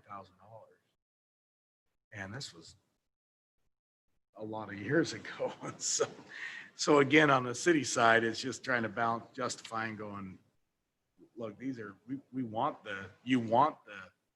an office building on this space as much as people love it, brings zero to the city, and so it's like, okay, you've got a sales tax generator that's going to help the city financially, but I don't want to put us in a spot either but I just look at those things that you could add. There's 4,600 there, there's 1,200 there, there's 600 there.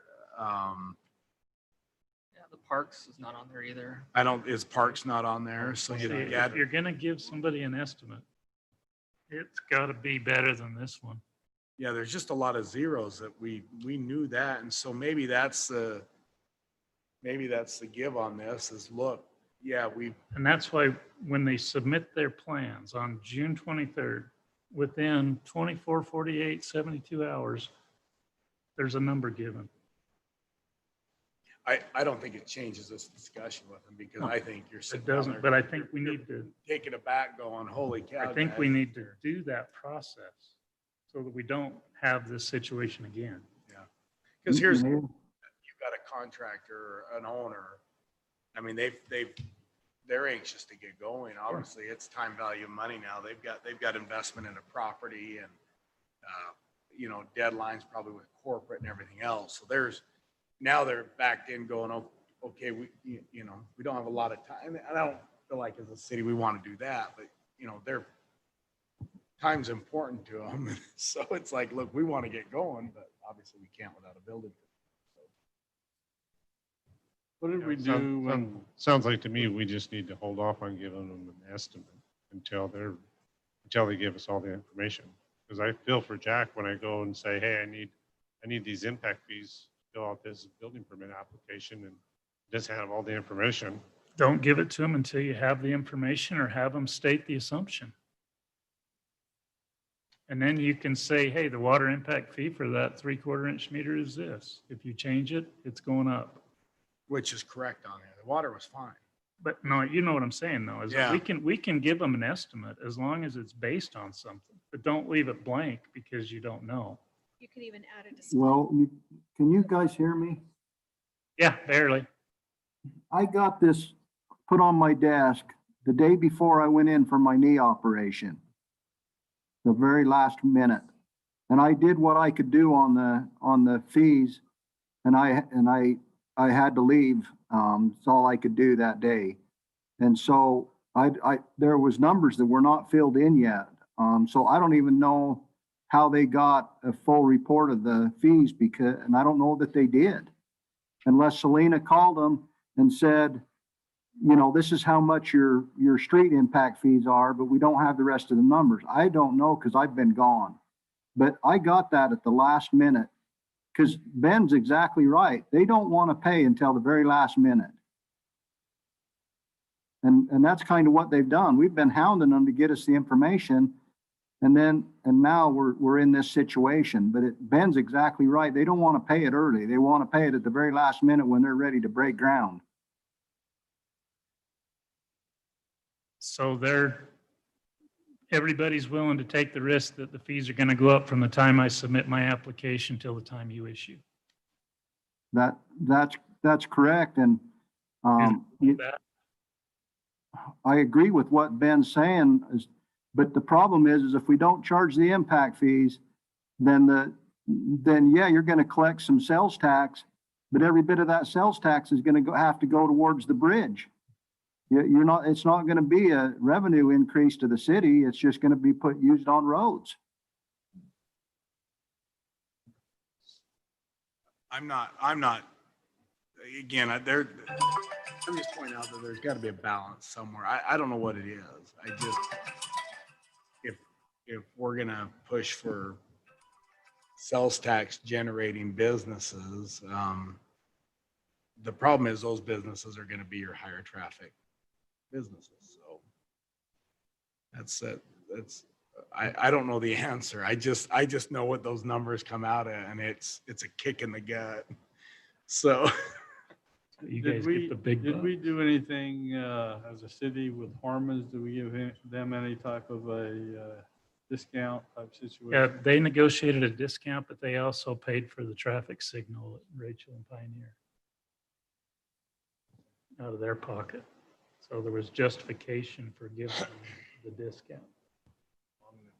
There hasn't, to my knowledge, Dollar Tree hasn't paid any cost of additional transportation improvements at all as part of their development. No turn lanes, no signals, nothing other than their on-site improvements. Is that right, Jack? That's correct. So you don't have that same thing now. You can, I think, and I wish Matt was here to answer, you can probably waive some impact fee. When you waive, you go on record as waiving, and you're going to collect the money somewhere else. So that money Jack's talking about for those additional crossings is going to come someplace else as you go forward. So, but they have the right to request, and you have the right to waive. There probably is some fees that Dollar Tree is paying to get the power to the site that the other three lots will benefit from. That may help their Because they're power first in. situation. That's the exaction, but to my knowledge, no transportation oriented, no street oriented costs are offsite. Like if they widen Pioneer going through the lava, that could be an offsite that could go toward impact fees. We don't like to set a precedent to waive.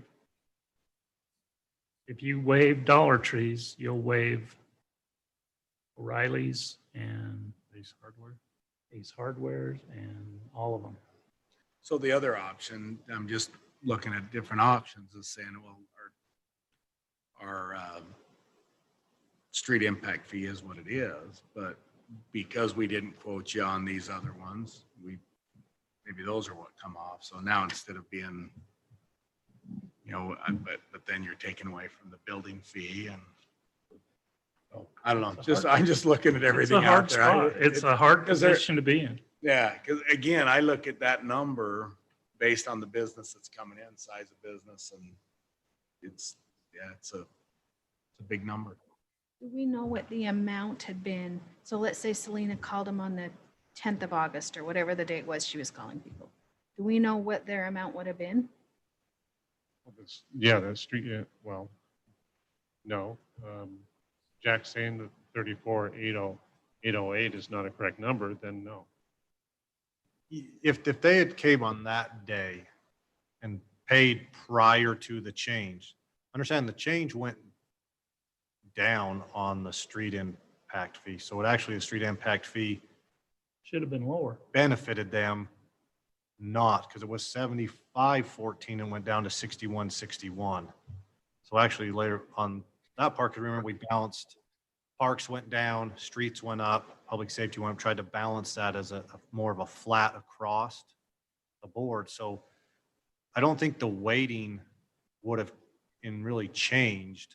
But I thought streets went up. Streets went up, public safety went up, and we brought parks down, trying to leave it more as the increase was closer to being flat than So leaving. how would that have benefited them? Yeah, but that wouldn't. I don't understand how that would have benefited them. It would not. It's not on a single family equivalent that happened.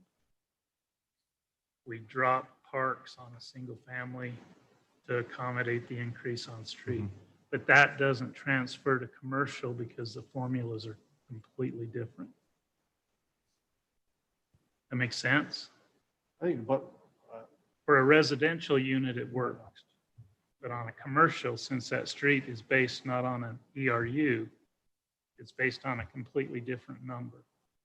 So balancing the ERU number may not balance the impact fee on commercial. based on trips, because streets is based on trips. Well, streets is based on your formulas that are based on your use that may be based on trips. It should be based on trips. I mean, so the effective end trips for a residential is 9.44.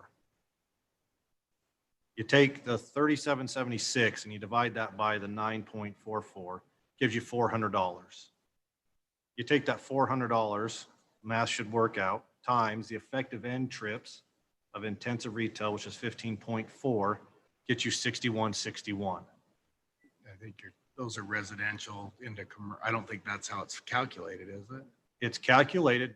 It doesn't state it, but really your effective each trip, we're saying each trip is worth $400. That's correct. So whether it is, because you take that $400, that is based on the residential, 9.44 into that 3776 gets you $400. You've times $400 by the intensive retail and trips of 15.4 gets you the 6161. And we're just, it doesn't state it in our chart, but really every trip is worth $400. If you go down through the list and take that effective end trips and times it by 400, like fast food, I think is 120.09 times 400, $48,037. That's our impact fee. Each trip is $400. No, that would be per thousand. Then it's per 1,000 square feet. But that's how you get to that number of what that impact fee is. But if they came in, like you're saying before, if they came in and paid the fee before, they would have paid an impact fee of $7,514 prior to August 13th, when they rate changed, the street actually went down. So their street impact fee was really a benefit to wait and not pay prior to. As a whole at the bottom line, I don't know that it is without calculating everything, but on the street side, it was less, $1,400 less. So the problem Per we thousand. have is the estimate is very low. I mean, even if they did what you said back in February and gave the estimate, it would have been higher. It would have been higher than the 31,000. It would have been closer to 50 to 60,000, right?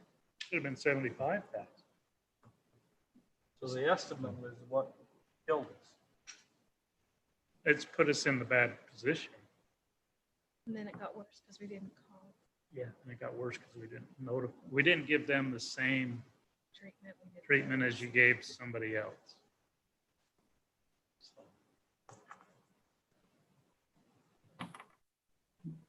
And I don't disagree with that at all.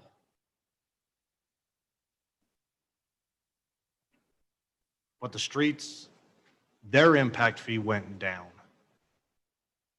Their parks impact fee Still twice what the estimate is. went down. So this 60,930. But if we would have called them, and from what I understand, the call was just impact fees are changing.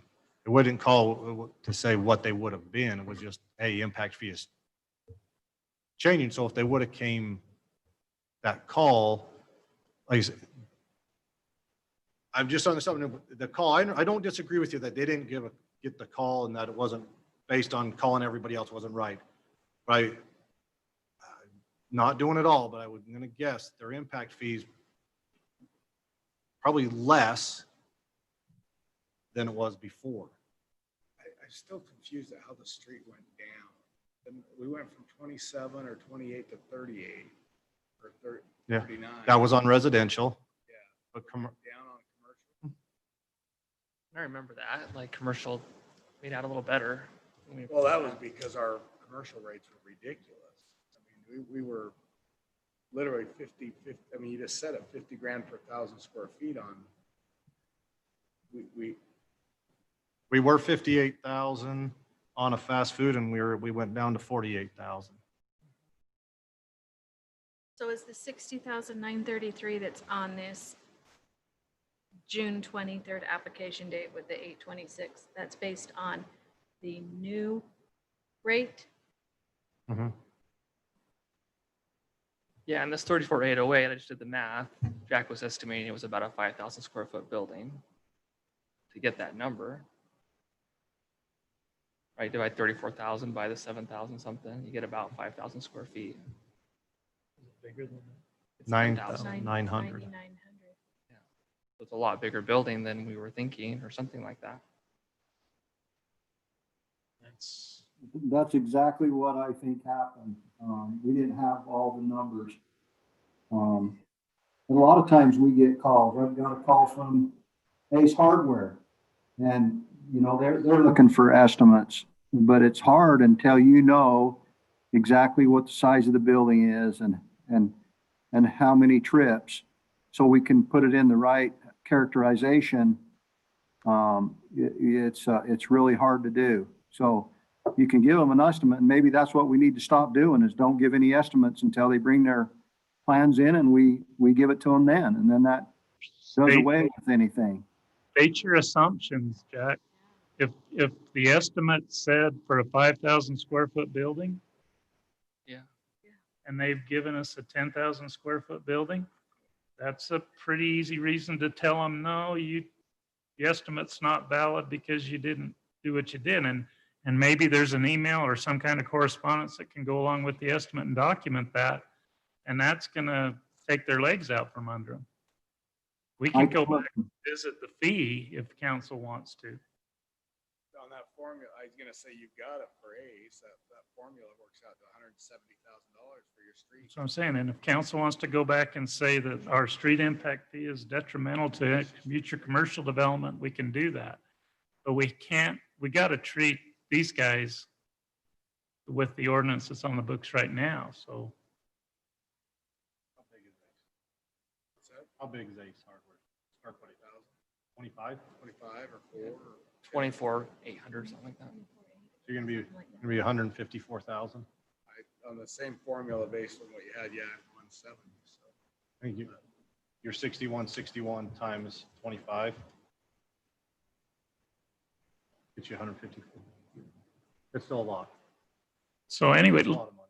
go back and look at the email correspondence that goes along with the estimate. If you can bring up the 5,000, I think we can tell them that they don't have a case. If they want to wait, council may reevaluate the impact fee. I'm sorry, I was looking at something here. Will you say that one more time? If the estimate can be tied to 5,000 square feet, as has been mentioned, if you can tie it to that, we can get back to them and just tell them, hey, this was based on a whole different building than what you're actually building. So then those fees are going to go up because they're based on square footage. So you really don't have a case to come to council, or council doesn't have the ability to change it. But if they want to wait until council revisits it, and if council decides to revisit it and change the commercial fee, it could go down. And that's up to council. And then Yeah, and I talked to her today, and she said that she would just come in and pay the amount And then if they get them reduced, they'll get them reduced. If not, they're gonna pay the amount. Okay. So, That's fine. The money will be paid, they'll be vested. But Jack, I'm a little concerned when you say that you haven't looked at it and this number may not be right. the new number? Yeah. No, the new number is correct with the square footage that we have today. It's the old number that wasn't correct. So the new number that you just got before your surgery is okay. Yes, on the streets. Okay, as long as that new number's right, they can pay that number and get their permit and be off and running. And they can appeal it. And if we make a decision to give some money back, that can happen too.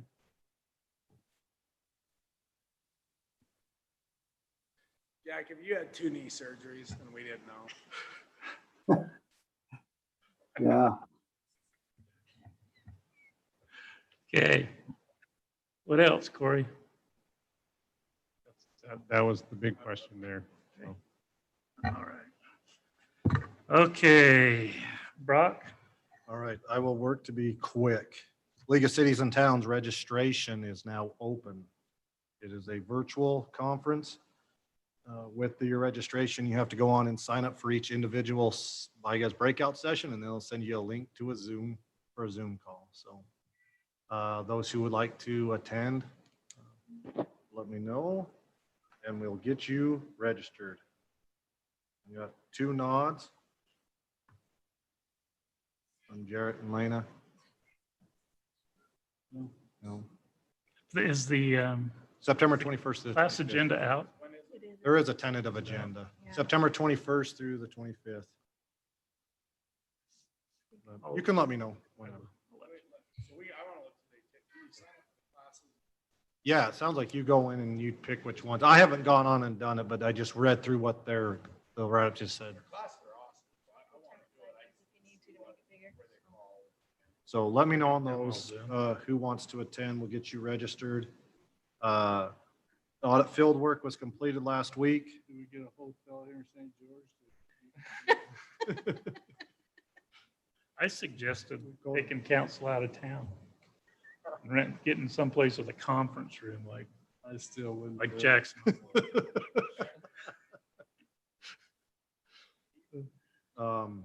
Yeah, audit finished their field work. We're still providing them some stuff they need. Court still is just WebEx, nothing in person. Iron County apparently has gone to in-person court, so who knows if it may end up happening here. There may start to feel some pressure to do that, but still doing that. We're still working on IT upgrades besides what's going on in here. Servers, firewalls and such are happening. Blue Can Recycling opt-out opened up yesterday. The next 90 days. You can go to their site or our site. There is a Blue Can, all done. It can be done online, opt-out. Apparently it works because I got a text message from somebody today with applauds and cheers saying, I've opted out. I was like, Yeah. okay. So Does it have information on the price difference so people know if they should opt out or not? In that? through the Blue Can like .org, yes, I believe that the information is all on that site. When we have a link on their site, that link is just to our opt-out form though. So each city has a link there to an opt-out form, so that's all it does on our site, but on that site it has information. So only other thing I'll add is, so October, as we did the budget this year, we removed pretty much everything that was projects and equipment, stuff like that.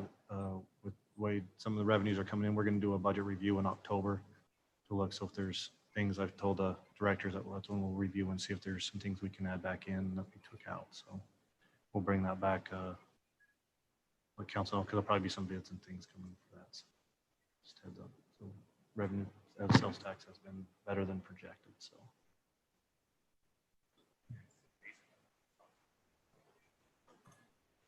You build it. Vacation rentals are full and they're all shopping at home. That's all. Jack, did you have anything else?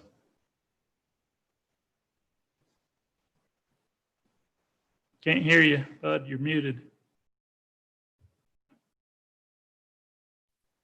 You hear me now? Yep, loud and clear. Okay. Desert Village is going to start construction across from the intermediate school up on Rachel. We had our pre-construction meeting this morning. Was it this morning? I can't remember. Yesterday. You know, I'm on drugs, so once in a while. Anyway, they're going to start taking those center and medians out right away. And they're going to have a traffic plan presented to us here right shortly. I've also talked to them about bringing a construction road in on the bottom side of Red Mountain into their development so that we keep all the construction trucks and stuff off of Rachel. I've asked Rick to put together a permit to give to the state. It'll cost us $500 to do that permit to get across the wash. And then I'm going to ask Drake if he'll pay that. It cost him $2,500 if he does it. If we do, it's $500. So we'll try to get as much construction off of Rachel as we can with the school kids there, but we feel like we need to get those medians and plants out of there. They're getting fairly high and we don't want any kids getting hit there. The cars are stacking up every morning bad, and that will give us more stacking lane and help prevent the issues that we have there. Also, Cayman Lane, we're going to have a construction meeting on the 8th of September. That's the little road that goes down behind the city office there by Gates. And we'll be putting in the curb and gutter. Well, their contractor will. The city will have to put in the storm drain and asphalt and actually sidewalk and curb along Gates, which comes up to about a total of close to $25,000. If you guys remember, Mr. Gates did pay for curb and gutter and sidewalk on that side, so we'll use those funds. And then with the agreements we have regarding the streets on Vineyard and those that haven't been completed, the city will pay for the pavement and the utilities in the road. So that's going to be happening here in the next little while too. But if you get any complaints, especially up there on Desert Village, just know that we're trying to do everything we can to make it as safe as we can. And Sunrock's going to be a contractor up there, and they'll do a good job. So if you don't have any questions on that, just normal maintenance is all we're doing, guys, trying to keep the water and power. And we had a power pole fall over down below Rick's house the other day. It was rotted off and it tipped right over, so we had to replace it. But other than that, everything's running pretty good. It was behind Kenny Campbell's on the rim. Questions for Jack, guys? Brad, is it possible the plants that are going to get tore out of those planters, is it possible to save them and reuse them somewhere else? And we'll do that. Jack, did you hear that? I can't. Removing some of the native plants that are in the medians before we tear them out, and Brad said he could probably get somebody and go do that. I'd say sooner than later. We told them to accelerate that removal. So if you want anything salvaged, get her done. That'd be good. Okay. Nothing else for Jack? Thank you, Jack. Appreciate you hanging in there, man. Thank you. Okay. Yep, I'm doing good. Okay. All righty. Chris, anything from you? Sure. We have a service agreement with the city for transcribing minutes, and that we're looking to amend the compensation part of it. Matt Ants drew up the agreement 3 years ago, and that's when Laura took over transcribing the minutes for us. And as you know, we've had some pretty lengthy meetings the last little while. For instance, the one that we had the public hearing for the assisted living center. That was a pretty long meeting. That meeting took her 13 hours to transcribe those minutes. According to the agreement, the maximum she could make was $150. So then we've had a couple other long meetings since that. So she's asking if we could bump up that compensation, which I've done the minutes for a long time and I totally agree. Brock and I reviewed those amounts and came to a little bit of an agreement on this, and it had her on the old agreement. It showed that that she would get $75 per a 2-hour meeting. And then it goes on to say that in addition, if the meeting goes 1 minute over 2 hours, it's $100. And then after that, it's $25 per additional in addition after 3 hours, and another 25 after 4 hours. So the max that she could get was $150 is what it used to be. So we're looking to bump that up to from 75 for 2 hours to $150 for that, and then lower the $100 if it goes a minute over down to 50. So the max she'd get for most meetings with any from a 2 to 3 hour meeting would be $200 rather than she had 175 before. So that little bit of a bump. And then we bumped up the 25 hours, $25 per hour addition after 3 hours, and then again after 4. So we bump up that maximum to 300. So even if we have a way lengthy meeting, it would only go to 300. Rob and I feel like that's pretty reasonable. So you'll bring that back? Yeah. And that Laura came in and met with Chris, and that's the numbers really pretty much what she presented. But yeah, we only getting, like you say, 75, and then you add 25 and 25 roughly each hour. So we felt very comfortable, and she's done a fantastic job, but $150 for the, some of the time that she puts in. So, but it really is what she presented to Chris is what we are bringing, and we felt very comfortable with. Bring it back. So we'll have it on next week's agenda. Well, we shorten our meeting, then we won't have this. Well, that was the next thing I was going to say is if you put that same thing on the council's wages in reverse, any meeting that goes over 3 hours, a $50 fine. If it goes 4, it's a $200 fine. The meetings will shorten significantly with that. I'll make incentive. that motion. It's not this meeting. Hey, we can't make motions in this. So we're going to bring that back Bring on it the back. 9th meeting. Are you okay with putting that on the consent agenda? Yeah. Okay. Thank you. I am. You guys okay with that? Thank you. Anything else? Okay, I don't even need a motion. We are adjourned.